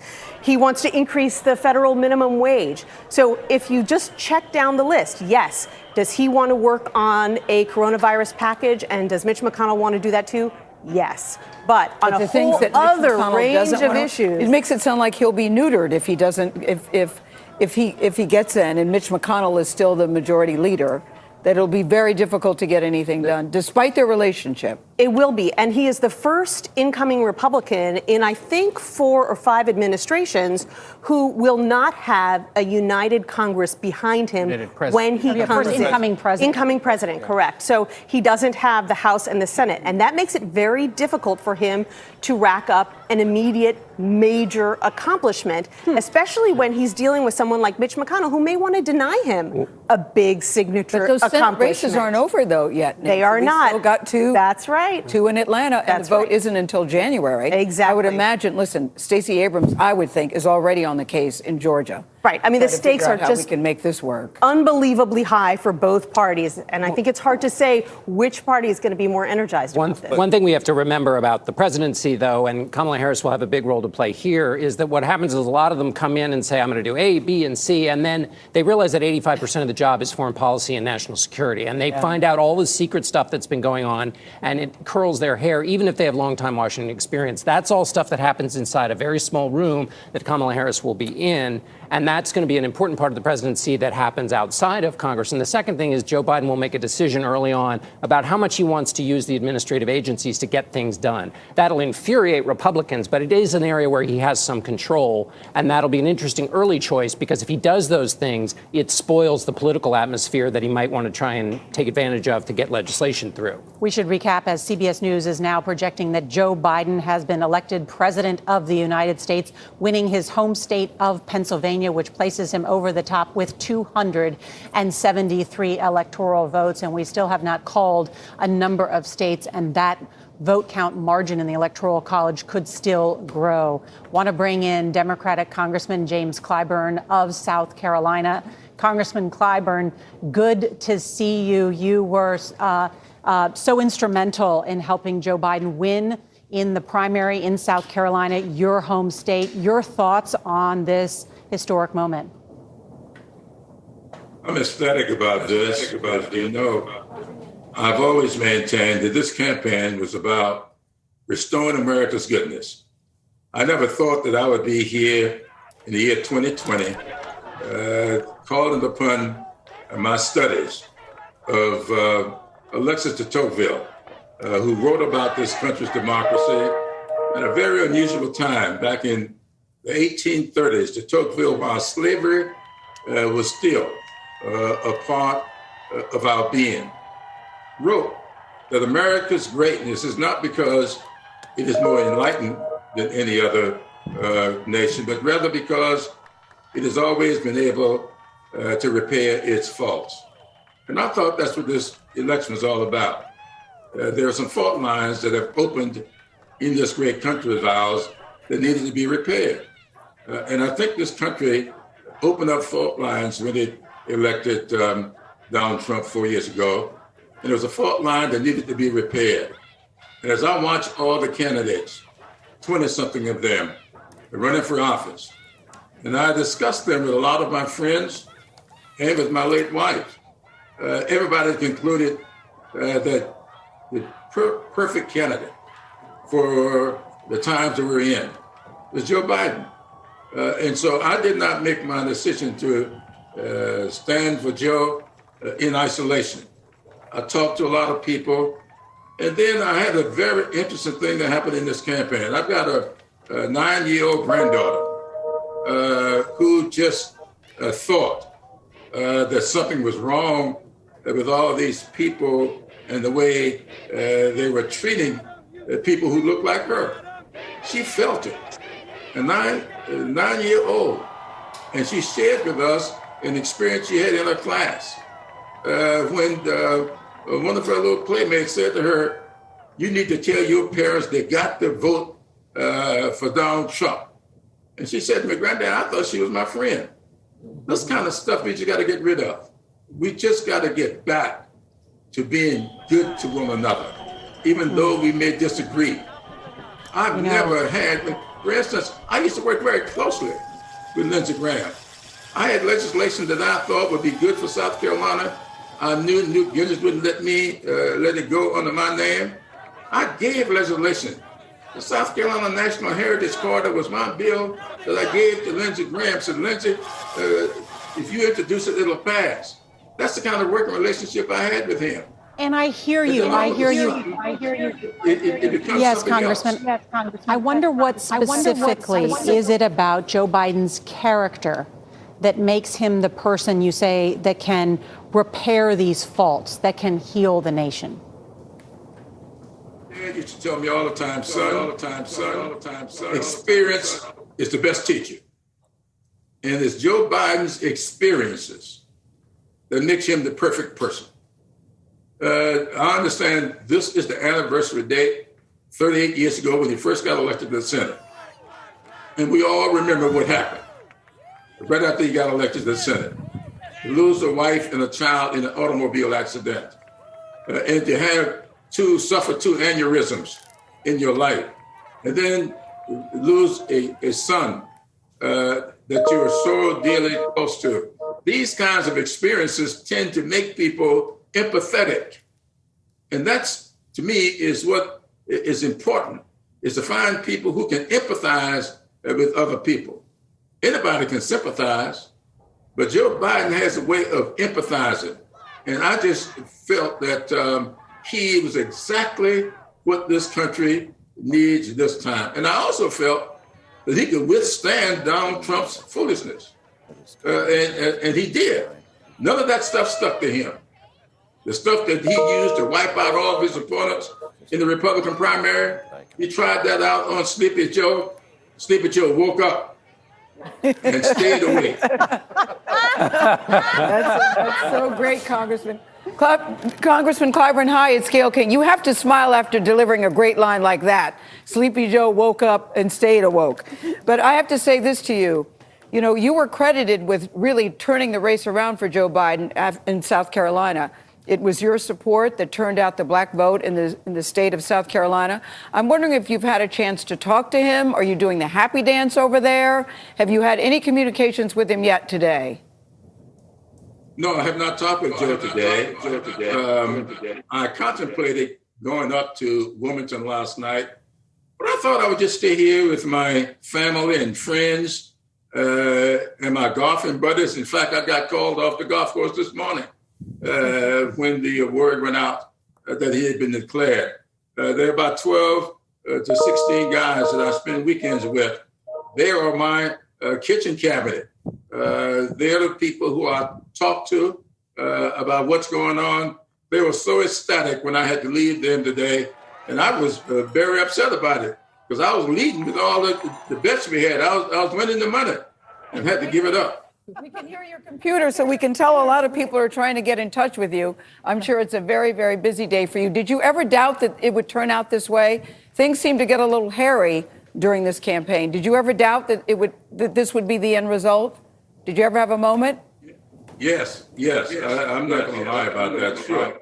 Tuesday night, when Joe called me Tuesday night, and I said to him that I thought we were in a good place, but I was a little bit reticent in talking with him. And of course, then the next afternoon, Wednesday afternoon, I spoke with Steve Ricchetti, and I expressed concern about what I was hearing. You know, when you look up and you see Pennsylvania, the counting on Pennsylvania, that's the state he was born in, and I saw 700,000 votes. We were 700,000 down. My goodness, yes, I was very, very concerned. Well, the people are celebrating in the streets. We were saying here at CBS, you know it's a good day when people pull out the boombox and go in the streets and start dancing around. Where's your boombox, Congressman Clyburn? Oh, you see, I'm talking into it right now, and I'm listening to it. No, this is all, I'm very happy about this. Yeah, I can tell. I'm happy because I think that this gets this country back on course. This country is an experiment. That's what democracy is all about. And we're in pursuit of perfection, in order to create a more perfect union.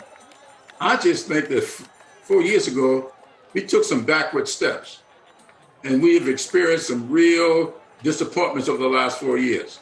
I'm happy because I think this puts us back on course toward a more perfect union. It'll never be perfect, but we should always be in pursuit of it. And that's why I'm happy about this. I'm going to pass off the scene real soon. I've got children and grandchildren. I got a 25-year-old grandson I spent some time with on yesterday. He loves politics. I want him to stay involved in the political process. He was very, very disappointed over the last several weeks. So we met your grandson. We met him. He was for Pete Buttigieg, as I recall. But Congressman Clyburn, we don't want to let you go just yet. Ed O'Keefe has a question for you. Yeah, Congressman, thanks for being with us. I want to take you back to late February when you decided to endorse. Remember, everyone was seeking your endorsement in that South Carolina primary. You told the story the day that you endorsed the former vice president about a woman who had approached you at a funeral, made you come in to listen to her, and she said, "Who are you picking? We need to hear from you." And you ultimately decided it had to be former Vice President Biden. I will never forget the look on his face that day standing next to you, a look of relief, because he, I think, understood in that moment that you had probably delivered for him South Carolina and was going to help rejuvenate his campaign. Can you tell us at all about what his reaction was at that point? Did he understand the power of your endorsement? Did you understand the power of your endorsement and what you were potentially doing, setting him up to eventually win the nomination about just a few weeks later? No, I did not understand the power of the endorsement. And thank you for remembering Mrs. Jones. I went to visit with her, and I took her the articles that were written in the Washington Post and the New York Times in St. John's Church that day. I'll always remember, it was the look on her face that really convinced me that I needed to do what I did.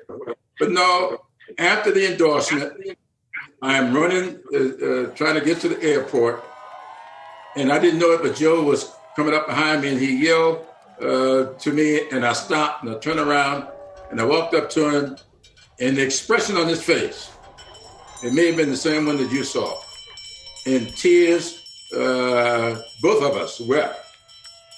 Tears were coming down his cheeks, and so were mine, and I felt then that this might set the campaign in a good and new direction.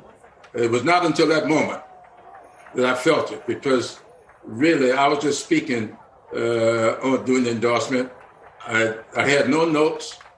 I was just speaking from the heart, from my experiences with him, with family and friends, and I never saw it until some month, or maybe a month later, before I ever saw the speech. Really, I didn't know what I said. Just real quick, I know Major has a question for you as well, but given that you did for him what you did, Joe Biden owes you. Is there anything you'd be willing to do for him in his administration? Have you talked to him about a role, or are you going to stay in Congress and serve as the Biden whisperer in the House? I don't know if I'll be a whisperer or not, if he will listen to me, but I am staying in the House, and I am, now that it's all over and I can think about it, I will be communicating with my caucus later today. Get in the mail to them on Monday. I will be offering for re-election as the majority whip, and that's where I'm going to stay.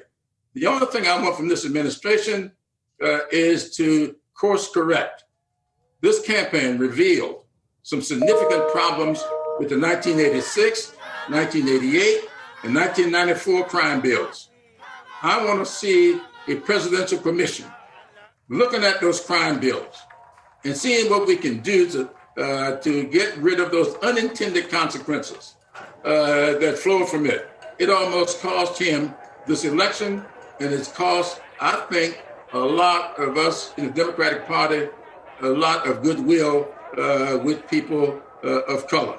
So I want to see a special commission that will study those crime bills, see what we can do to get rid of those unintended consequences, and do that within the first year of his administration. And then I want to see broadband in every home. I want to see federally qualified community health centers within commuting distance of every American, and I will be satisfied with my role in this administration if I can see those three things. Congressman Clyburn, Major Garrett, real quick, you mentioned talking to the Democratic caucus later today. Do you think House or Senate Democrats or Democrats in general have any obligation to offer any words of conciliation to Trump supporters? President Trump carried your state handily. His popular vote total, though not enough to claim an electoral vote majority, grew by 6 million. The Trump coalition is large around this country. There will be some measure of dissatisfaction among Trump supporters. Is there any obligation you as a leader within the Democratic Party or other Democratic leaders have at this moment to say something to recognize that or in any way sound conciliatory? Absolutely. I did some of that on yesterday. I talked with the Trump supporter on yesterday who I did not know personally, but he told me that he had voted for Trump. And I said to him that we are both South Carolinians, and we must do what is necessary to improve this state. but we needed a good, positive atmosphere within which to do that. And I did not think that Donald Trump contributed to that kind of positive, that kind of atmosphere. And you know what he did? He looked at me and says, "You're right, I voted for him, but he is his own worst enemy." And that's the way we left the conversation. Sure, Joe Biden has said he will be president of the United States of America. Everybody, Trump people and non-Trump people. But just remember now, the last time I counted last night, he had more than 4 million more votes than Donald Trump. 4 million is a mandate. He has a mandate. Just because that's not the way we select presidents, in any other country, if you beat your opponent by 4 million votes, you got a mandate. We just got a system in this country, and you do know that system came out of our, let's just say, our disunity. Trying to form a more perfect union, we established the Electoral College as a way of selecting presidents, and that's an arcane system that we may need to take a hard look at. Congressman James Clyburn, thank you for spending time with us on the historic day. Thank you for leaving your best buddies on the golf course to speak with us. I think you should get back out there. Today might be a hole-in-one kind of day for you. Thank you so much. Thank you so much. Thank you so much. Thank you, Congressman Clyburn. Thank you so much. And there you have really someone who has spent his life, as well as with John Lewis, fighting for the rights of Americans to have the right to vote, and certainly a power player there in the state of South Carolina and in the United States Congress, making the case that because of Joe Biden's popular vote lead, which is now more than 4 million, that he has a mandate.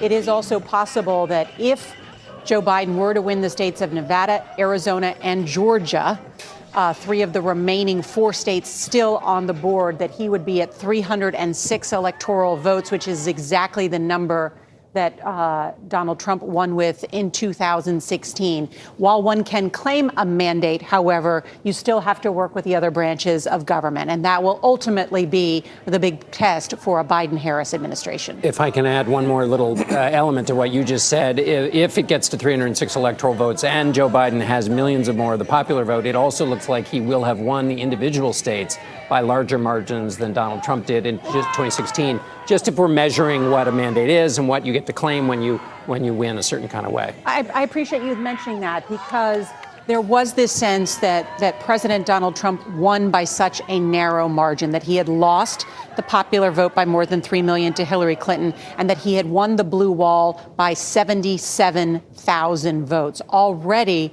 Joe Biden has obliterated that in just the state of Michigan alone. Right. Where his lead is. And his margin is going to be larger in Wisconsin, and it is possible his margin will be larger in Pennsylvania.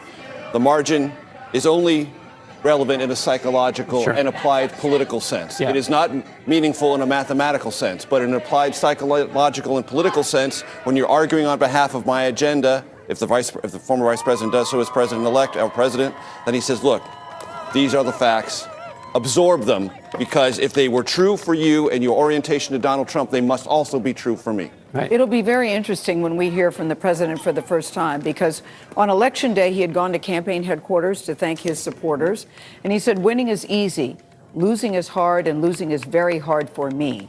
So when you laid out the numbers that you guys have just laid out, not only has he won by the popular vote, but the Electoral College, to have that 1-2 punch where it is indisputable, you cannot ignore the numbers about how the people are speaking in favor of Joe Biden. You can't ignore that. Yeah, it's a good point, Gail. We're going to check in with Ben Tracy in just a minute at the White House. But first, I want to go to Mola Lenghi. He is in the Columbus Circle here in New York City. You see Times Square there. Also in Columbus Circle, there is a celebration underway. Mola? Well, yeah, Nora, moments after the projections were made, the celebrations began here in New York City, throughout this New York City, including here in Columbus Circle. And you probably know that this is home to Trump International Hotel. It's not the Trump Tower, but one of Donald Trump's properties. But this organic celebration really began just as the news broke throughout the city. Not immediately, you heard the car horns start honking, people whistling, yelling in the streets, the pots and pans banging together outside apartment windows. And, living in New York City, oftentimes that's how you find out that something just happened. You just hear the celebrations outside of your window. On the walk over here, I saw a father and daughter in a crosswalk. Little girl was in a ballerina outfit. Dad was tossing her up in the air, and cars were all around them, stopped honking, not to get them out of the way, but because they were celebrating with them. That's a level of courtesy and patience you don't typically see in New York, but it's all in the cause of celebration here, which these folks, of course, these Biden supporters have been waiting to do, not just for the last week, perhaps not for just the campaign cycle, but you might argue for the last 4 years. Now, interestingly, of course, this is Donald Trump's hometown, born and raised, right? And he just lost the presidency, and yet you see all these folks out here celebrating. Of course, there are Trump supporters in New York, as there are throughout the country. Disappointing day for a lot of them, but this is a moment that a lot of these Biden supporters, of course, have been waiting for. And we expect to continue to see the celebration really throughout the day, perhaps even throughout the weekend. I can report to Gail, by the way, we have not seen a boombox. Perhaps that's a different era, but we might expect to hear a lot of Journey and a lot of Queen. Mola, they're on Times Square. We've seen them on Times Square. It's a hipper group down here. But Mola, when you find that boombox, we're coming back to you with breaking news. So there. At some point, I think we should have a producer go get us one and bring one right here to the set. All right? Yeah. A really important one. We should also note that we are now hearing congratulations from Jeb Bush, the former governor of Florida, saying congratulations to President-elect Biden. I have prayed for our president most of my adult life, and I will be praying for you and your success. Now is the time to heal deep wounds. Many are counting on you to lead the way. And I think we'll hear a number of those types of sentiments throughout the day. Certainly the Bush family, having had two members of their family occupy the Oval Office, knows the institutional ways in which that office is carried out. Famously, that letter that George H.W. Bush, all presidents do that, but H.W. Bush left for Bill Clinton, that has become public by his daughters in the last. And Jeb Bush is many things, but he's also the son of a vanquished president, a one-term president. And you mentioned that letter, Nora. I was talking earlier about the idea that a concession speech is the anesthetic for the binding up of the nation. That letter is a tradition. One president leaves it to the other, full of wisdom, guidance, grace, and handing over from one party to another. That's another tradition. It'll be interesting to see if that's upheld. Do you have the? And we are just getting in the statement from President Obama, and I don't have connectivity, so yes, please go ahead. Okay. He just also issued a statement saying he couldn't be prouder to congratulate our next president, Joe Biden, and our next First Lady, Jill Biden. I also couldn't be prouder to congratulate Kamala Harris and Doug Emhoff for Kamala's groundbreaking election as our next vice president. In this election, under circumstances never experienced, Americans turned out in numbers never seen, and once every vote is counted, President-elect Biden and Vice President-elect Harris will have won a historic and decisive victory. He says later, I want to thank everyone who worked, organized, and volunteered for the Biden campaign, every American who got involved in their own way, and everybody who voted for the first time. Your efforts made a difference. Enjoy this moment. Then stay engaged. I know it can be exhausting, but for this democracy to endure, it requires our active citizenship and sustained focus on the issues, not just in an election season, but all the days in between. Our democracy needs all of us more than ever, and Michelle and I look forward to supporting our next president. Can't underestimate the work that Barack Obama did on behalf of Joe Biden. He went to Philadelphia, he went to Georgia, and certainly made a difference on the campaign stump there. He also went to Florida, and Michigan too. Certainly made a difference on the road. And did it in ways that former presidents don't normally do it. I mean, George H.W. Bush did it for his son, and Bill Clinton did it for his wife, but we'd never seen a former president so sharply criticize his successor the way that he did over the Which was also out of character for him. Yeah. You know, most people, Barack Obama in particular, he was known as no drama Obama. He certainly isn't one that would wade into the fray. But I think after a while, after the constant attacks, it had to finally get to him too. It was out of character for him to speak the way he did, but he made some very coherent points, people felt. And this is an interesting transitional moment. When you think about then Senator Obama, his candidacy had all this history around it. First African-American nominee of a major party, then first African-American president. He became a brand identity within the Democratic Party and nationally. Donald Trump was always a brand. and he took on the Republican Party establishment, and he became the first American president elected who had no previous military experience or political experience. They were both identified in their own branded sort of way. Joe Biden doesn't have a brand, except he's an institutionalist, he's a legislator, and he's a participant in the long arc of American politics at a very, not necessarily conventional level, but moving through it. He's not a brand, he's not a celebrity, he's not someone who creates instant electricity. Yes. He is kind of a throwback in that sense. And that's interesting after two presidents who were in their own rights celebrities and brands. Major, the way people are thinking right now, throwback looks pretty damn good. Sure. It's part of the underlying psychology of this election, no question. Well, people wanted a regular Joe. Yeah. I heard that before somewhere. Well, there you see many of the celebrations across America as people are rooting for change, celebrating the change, as CBS News is projecting that Joe Biden has been elected president of the United States. He will not take office until January, when is the traditional inauguration for a new president. In the meantime, we have heard from President Trump indicating that he has no plans yet to concede. Want to check in with Ben Tracy how he's spending his day. Ben? Well, Nora, despite this big news of Joe Biden's win and the fact that President Trump is now a lame duck, this has not changed his plans for the day. The president is still on the golf course at his golf club in Sterling, Virginia. You see some video of the president playing there. And the White House tells us, of course, we've been asking them, does the president plan to address the nation in some fashion today?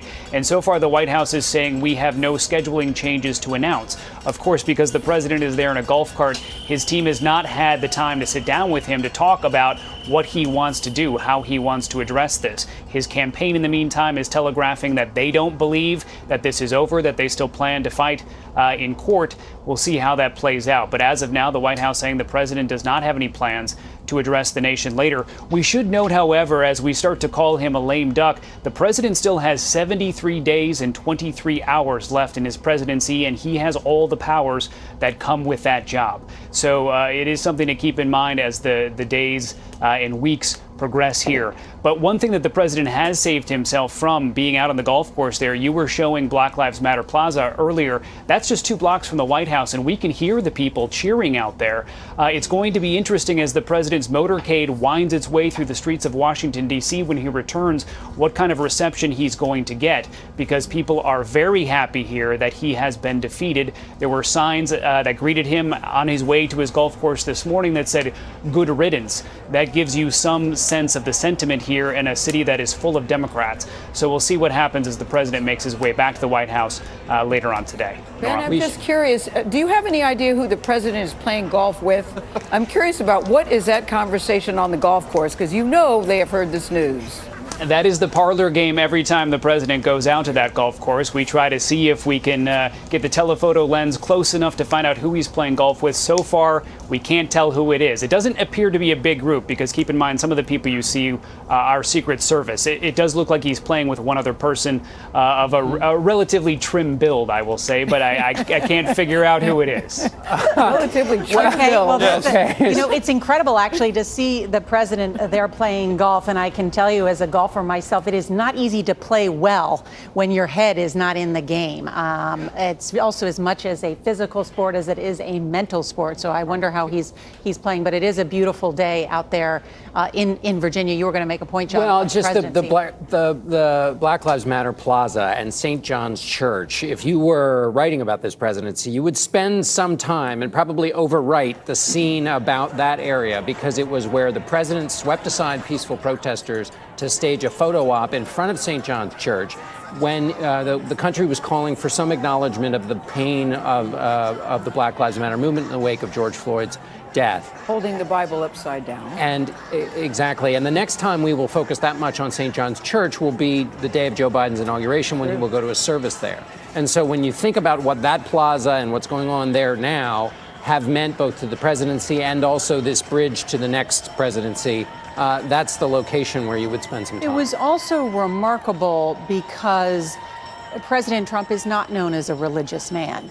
I was not known as someone, I think, who had ever visited St. John's before, except on perhaps 1 or 2 occasions, whereas it is known as the President's Church, and you would see past presidents regularly worship within that church. You know, and it's a great point, Nora. And with Joe Biden, we will have one of the most religious, because he could not stand without it at times in his life, presidents we've had in a very long time who have not just been religious and gone to services, but who have, through the suffering in their own lives, relied on grace. And that will be a very interesting part of this new presidency. Can you guys help me with the history of this moment in terms of the cheering crowds? I do remember crowds like this in 2008 when Barack Obama was elected. I don't remember it necessarily in 2012. In 2016, the results came in very late. And so there was a lot of, I recall, tears of people crying. I don't remember celebrations of Trump voters. Well, there Can was you a help lot me of maybe with celebration that? in the atmosphere in the Hilton in Midtown Manhattan where I was that morning. But that was that crowd there was elated. But that was nobody his out on the campaign. streets when you poured out at 4 in the morning was, but Right. still. Right. That's And there were a lot of jubilant Trump supporters around the country in 2016, and when Bill Clinton was elected in 1992. Were they in the Arkansas, streets they like had this? Well, I don't remember. Spontaneous across the country, that we're probably in a different realm. There are a lot of cameras in a blue state like New York. Exactly. Yeah, also true. In fact, while we sit Also here, very we true. should point out that the chairwoman of the Republican National Committee is tweeting her response to all of this and saying, in part, quote, "The media doesn't decide who wins elections, voters do. In Correct. multiple states, the margins are razor thin, with counting ongoing, several of which are headed for recounts. In order for Americans to have confidence in our elections, we need time to let the canvassing and certification process take place, along with any investigations of irregularities or fraud play out." To which I would say that is ongoing. So far, there hasn't been any example of fraud, but But that You have every right to say that point. retreating. That is a retreat, okay, from Republicans to start talking about, well, let's have the canvassing, let's have the certification. Guess what, folks? It's going to happen anyway. Happens every election. But they were talking yesterday and the day before, fraud and this and that. They're retreating from that because they know there is no substantive basis that they put in court yet. And until you do, and guess what? The court isn't interested that you're unhappy. The court is interested in facts, affidavits, and evidence, and you better bring it to back up any of this rhetoric. But that's a retreat from the RNC. Well, this is something that every 4 years that happens after Election Day. CBS News projects a presidential winner, just as we project the winner in particular states. Those votes are tallied by those on the ground, reported through the Secretary of State, and there's an enormous amount of detail and sophistication that goes into that. Anthony Salvanto has a doctorate in elections and surveys, as my mother reminded me this morning, because she's a big fan of Anthony Salvanto's, and those and all who do this work, because they really spend so much time in the meticulous detail of this election. And not just, we should say, even here at CBS, our counterparts as well have similar people of enormous expertise. And this is hard work, and I know how seriously you take it, Anthony. So walk us through what we know at this hour to give people a clear understanding of exactly why we know that Joe Biden is the projected winner and why we are now calling him the president-elect of the United States. Well, first of all, thank you for that, and thank you to everyone watching. It's a team effort. There's an array of people behind the scenes here with me who have been poring over this data for days now, working really hard on it. And look, we take this very seriously. A CBS News projection is when it is the case that when all the votes are counted, the lead of a given candidate, whomever it is, a Democrat, a Republican, whichever race, will hold up. And eventually, elections officials are the folks who certify the ballots. They are the ones, secretaries of states, they are the ones who certify the results of the election.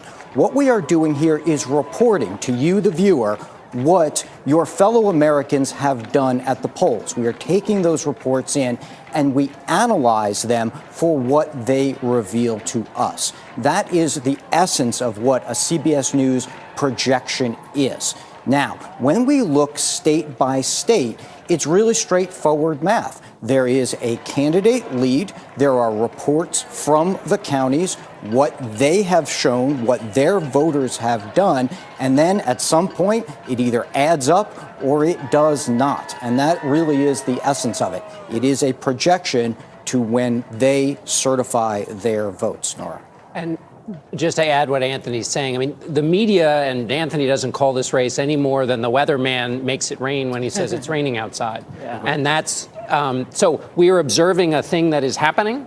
We have experts who know how that thing plays out, but we are doing nothing more than observing it. And if the voters have rained votes down from the heavens, observing that they've done so is an observation. It didn't make the rain happen. Right. And we are noting as well on that chart, of course, that Anthony Salvanto has there, that in the popular vote, Joe Biden has accumulated almost 74,500,000, and that Donald Trump has accumulated more than 70 million votes. And this is a really important point that you make here. First, that the president has gotten obviously so many votes as well, and then you look at Joe Biden's number.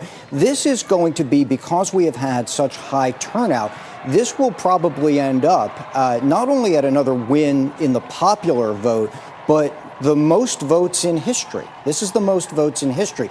And I think that that speaks to a larger story in all of these numbers, and that is, faced with a pandemic, faced with changes in how they were voting, so many Americans still turned out and made their voices heard. And that really is the story that we see emerging from all of these numbers as well.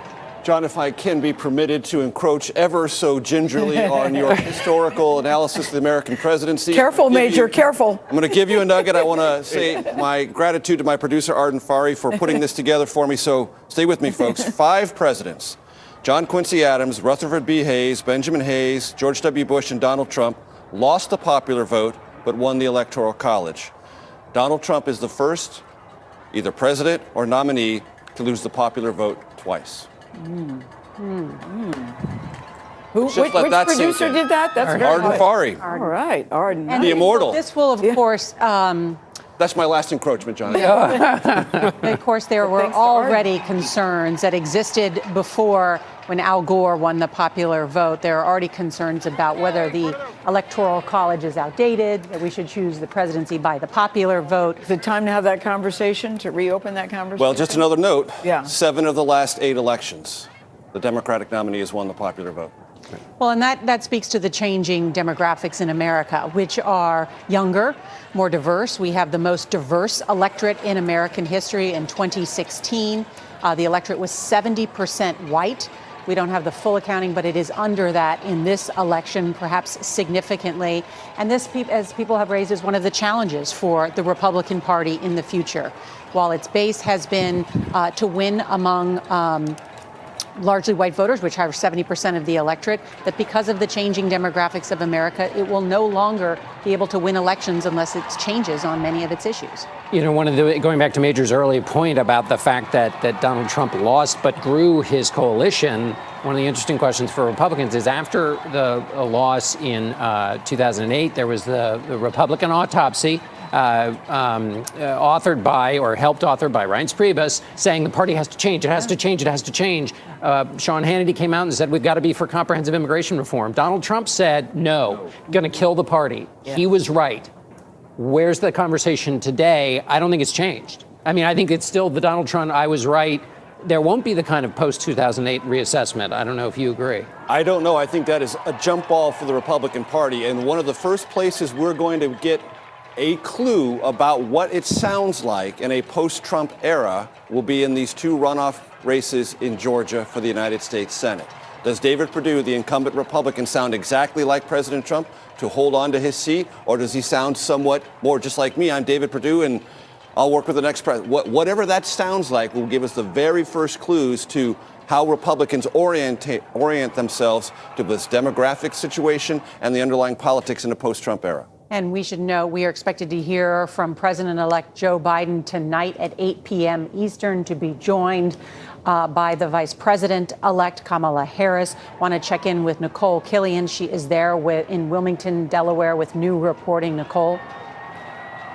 Well, Nora, as you have shown scenes around Times Square and other places around the country, we too are hearing some of those honking horns and celebrations here at the Chase Center. And so we want to show you some of that video, but also share some new reporting from the campaign. Of course, we're just across the way from the hotel where many of the Biden campaign officials are staying. And so one of them, senior advisor Simone Sanders, did speak to reporters a short time ago in the lobby just saying that they really are elated. They felt that the math was always on their side, and so it really is an amazing moment for their campaign. Also, Simone was asked specifically about how they would respond to the president not conceding, and she said that Donald Trump does not get to decide the winner of elections. The people decide, voters in the country decide, as we have long said, and voters have made their choice very clear. Also want to share, too, a little color just from people that I've been talking to, particularly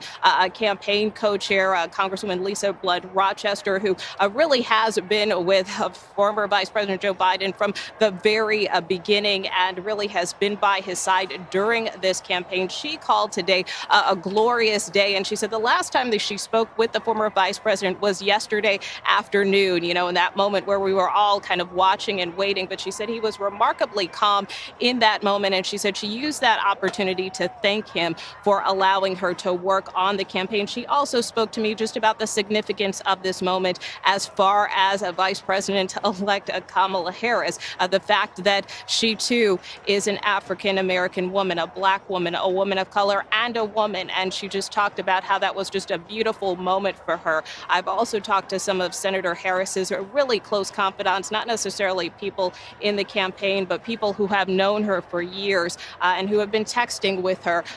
One person telling me she sent a heart back, really feeling the love on this day. So certainly a lot of elation, not only in the inner campaign circles, but also the inner circles of both of these candidates after a long-fought race. All right, Nicole Killian there with the celebratory mood among the Biden-Harris campaign. Nora, we have a tweet from Michelle Obama just in. She says, "My warmest congratulations to Joe and Jill, Kamala and Doug, and each of you who stepped up when your country needed you." That's Michelle Obama weighing in. She talked so much about, after the 2016 election, about her deep disappointment about those who didn't turn out and vote. She also was talk about Barack Obama unleashed. You also saw Michelle Obama speaking out very adamantly about this presidency and what was at stake. Both of them, I think, spoke more than they ever have about what they felt was at stake. And I think that those words resonated with many people, too. Kamala Harris is an AKA. That's a very prominent Black sorority, very well known. They say, we call her sister, and now the nation calls her Madam Vice President. Congratulations to America's first female, first Black, and first South Asian Vice President-elect Kamala Harris. You represent the new face of political power and continue to be a barrier breaker. You know, we talked about Kamala Harris, as you mentioned, not only the first woman, the first Black woman, the first Indian American woman, the first daughter of immigrants to be vice president of the United States, that imagery is powerful. She spoke about it in our interview with 60 Minutes. For people who are also the children of immigrants, who may be of who may be Black Americans or Indian Americans, this is a moment, a prideful moment, as they are families who came to this country hoping for a different life than where they came from. And to see someone like that achieve what is the second highest office in the land is a deeply emotional and moving moment. Deeply moving moment. Yeah, it's very personal for many people. She talked during her campaign and during her vice presidential campaign about how she was literally pushed in a stroller through civil rights marches in the Bay Area of California. And the one thing I keep being struck by in recent days is thinking about the fact that we'll see what a joint address to Congress looks like in the new year or in the future, but Vice President Biden would be flanked by two women, should he address Congress from the well of the House chamber, and two of them who are also residents of San Francisco. And that's an incredible image and says a lot about the history of this country. It's symbolic to the world that you will see two women there behind him. And let's be frank, there are some people in this country who are very frustrated and somewhat upset about the fact that two, as Republicans might say, San Francisco liberals will be there. But either way, it is an image that is quite powerful and one that I think is another mark of the history. Kamala Harris speaks to what is possible. Yes, exactly. Absolutely. Yeah. It gives me goosebumps thinking about what this really means to so many different women in this country. Kamala's mother immigrated to this country from India to attend a doctoral program at UC Berkeley. Her father was a professor at Stanford University, had come to the United States from Jamaica to study economics. Her mother had this saying, she frequently talks about her mother out on the campaign trails, that her mother said to her, don't sit around and complain about things, do something. And that really became a mantra. So someone whose mother tells them that usually enters politics or public service. Do something. Don't complain. Do something about it. And that has led her to her many roles, not only in San Francisco as a district attorney, attorney general, senator, and now, as she is described, either and sometimes by positive or negative, as ambitious. I'm surprised that people still describe ambitious women in a pejorative way. No one ever says that about No one I'm tired of that. Ever. It is, like I said earlier, the last remnant. By the way. Yes, it's the last remnant, and I hope it's swept away for good. Yeah, at this moment and for all time. Nora, I think about all those little girls of color who dressed up as Kamala Harris for Halloween, with those blazers, the navy blue blazers and the gray blazers and the pearls, and just the fact that they have her to look up to. And she told you in your 60 Minutes interview with her that representation matters a lot for young girls, seeing that, oh, there's someone who looks like me in that position. That must mean that I can do it too. You know what I think about? I think about Saturday Night Live tonight with Maya Rudolph, who will be playing Kamala Harris.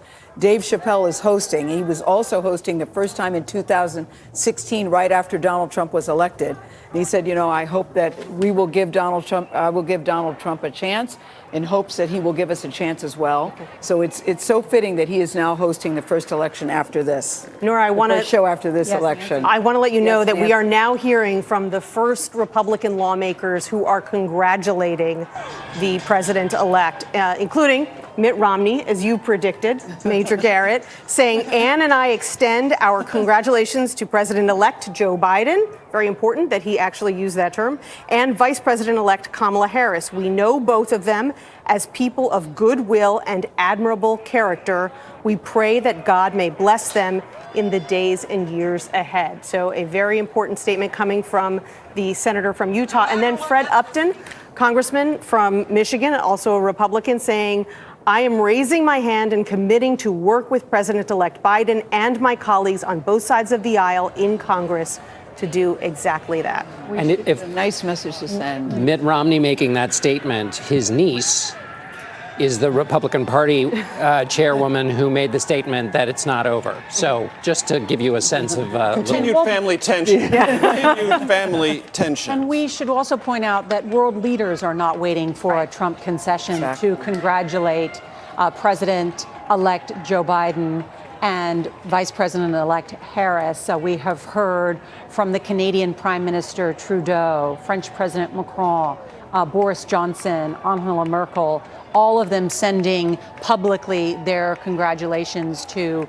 the Biden-Harris ticket. Want to bring in Reince Priebus, who is President Trump's former chief of staff, also the former head of the Republican National Committee. And Reince, good to see you. Joe Biden's lead is now insurmountable. CBS News and other organizations projecting him as the next president of the United States. What happens now, and when do you expect President Trump to concede, or who's speaking to him now? Well, the president of the campaign earlier today, and they're in the middle of putting together their recount teams around the country for Arizona, Wisconsin, Michigan, Pennsylvania, Georgia. They're going full steam ahead on the recount. My suspicion is they want to get through the canvases, they'll get through the recounts, and just like we did 4 years ago, we had 4 recounts. I think when it's all over, if things don't change after that, then obviously the president's going to reassess where he's at. But I think for now, they're planning on fighting on all fronts. And what would be the purpose of fighting on? Well, the purpose is just try to win, right? Just like the 4 recounts at Hillary Clinton, they didn't do it just for fun. They wanted to do it. They wanted to see if there was any way to turn the tide. And apparently, from reports, and I've spoken to the campaign, they're going to be filing many different actions in states all across the country next week. And my suspicion, like we talked yesterday, is going to be the courts are going to hear these things very quickly. They're going to decide on them very quickly. If there's merit to them, well, maybe something could change here or there. But if not, then we'll be here in a couple weeks talking about the next move. You know, we've done actually the math on all past recounts in last presidential elections. Kara Corte at CBS News. Here's how much recounts have changed the final margins. In 2016 in Wisconsin, Trump added 131 votes. In Nevada, Clinton won 3 votes after the recount. Do you really expect that this year may be different? I don't know if it's going to be different or not. I mean, obviously, it's going to depend on what the claims are, what the particular matters are before the courts, which are decided during the recount phase. And then after that, you adjudicate those cases. And then after that, you start counting the ballots. So without victories in court that would affect the amount of ballots that are going to be recounted, I would agree that you can't change a lot without success in the court part of the recount. But the Trump campaign is saying this morning that they have cases that they think are going to change the actual ballots that are going to be recounted when the recount phase begins. And that's really where the battle lies. Reince, do you Reince Priebus, I think we're going to, Sure. Yeah, thank you, Reince Priebus. Wait, Reince, can I just ask you this? Are you surprised that the president is on the golf course at this particular moment in history? No, because I was surprised. I called too. The producer said, "Hey, can you get back and do a quick Zoom?" And I raced home, changed, got ready, and here I am with you. So, I mean, we all been kind of waiting to see when this would happen, and it suddenly happened. So, no, I'm not surprised. And, Trump's going to do what Trump does. So I think, trying to analyze every move of President Trump is something that I stopped doing a long time ago. Okay, Reince Priebus, thank you. We should note, though, with all due respect, that he is the president of the United States. The White House is a ghost town. There are over 100,000 people every day contracting coronavirus, a deadly disease. And there should be someone in charge of what's happening across America. There are 5 confirmed cases within the West Wing. And 5 confirmed cases within the West Wing. The president had promised a health care plan before Election Day, even presenting Leslie Stahl with a fake giant book and we still don't have a health care plan the president had promised. So our final thoughts sort of as we look at this momentous moment in history, a new president to be ushered into office, an inauguration in January, the challenges that he faces with a divided America. Can he unite this country and heal, in the words that he used last night? And we'll get the first sense of that tonight when Joe Biden speaks. The speechwriters are going to have a fascinating job ahead of them because it's the first foot you put forward. First impressions matter. And tonight we'll get our first impression on answering all those questions you teed up. Mm-hmm. Good news from the exit polls. 87% of Americans believe votes will be counted accurately in their states. They have been. They will be. History has been made. Meaning despite the protestations of those close to the president, the American people believe in the process. In their state and how it's represented to them and how they've participated in it in record numbers in this election. I'm really proud of the process, Nora. You had a huge turnout on both sides. Everybody got to weigh in and their voices were heard, and now this is a result. But it also revealed that we are deeply divided as a nation. So I look very forward to hearing what Joe Biden will say in a way to unite us and get us back together, because we are way off track. He's given us an early preview of what he'll say tonight in an email to supporters just now. With the campaign over, it's time to put the anger and the harsh rhetoric behind us and come together as a nation. More tonight. And witnessing this incredible moment in history as CBS News projects that Joe Biden has been elected to the 46th presidency of the United States. Our coverage will continue on our 24-hour streaming network, CBSN. You can watch it at cbsnews.com or on our CBS News app. We're going to bring you President-elect Biden's address to the nation tonight. That's at 8 Eastern, 5 in the West. And there will be much more on your local news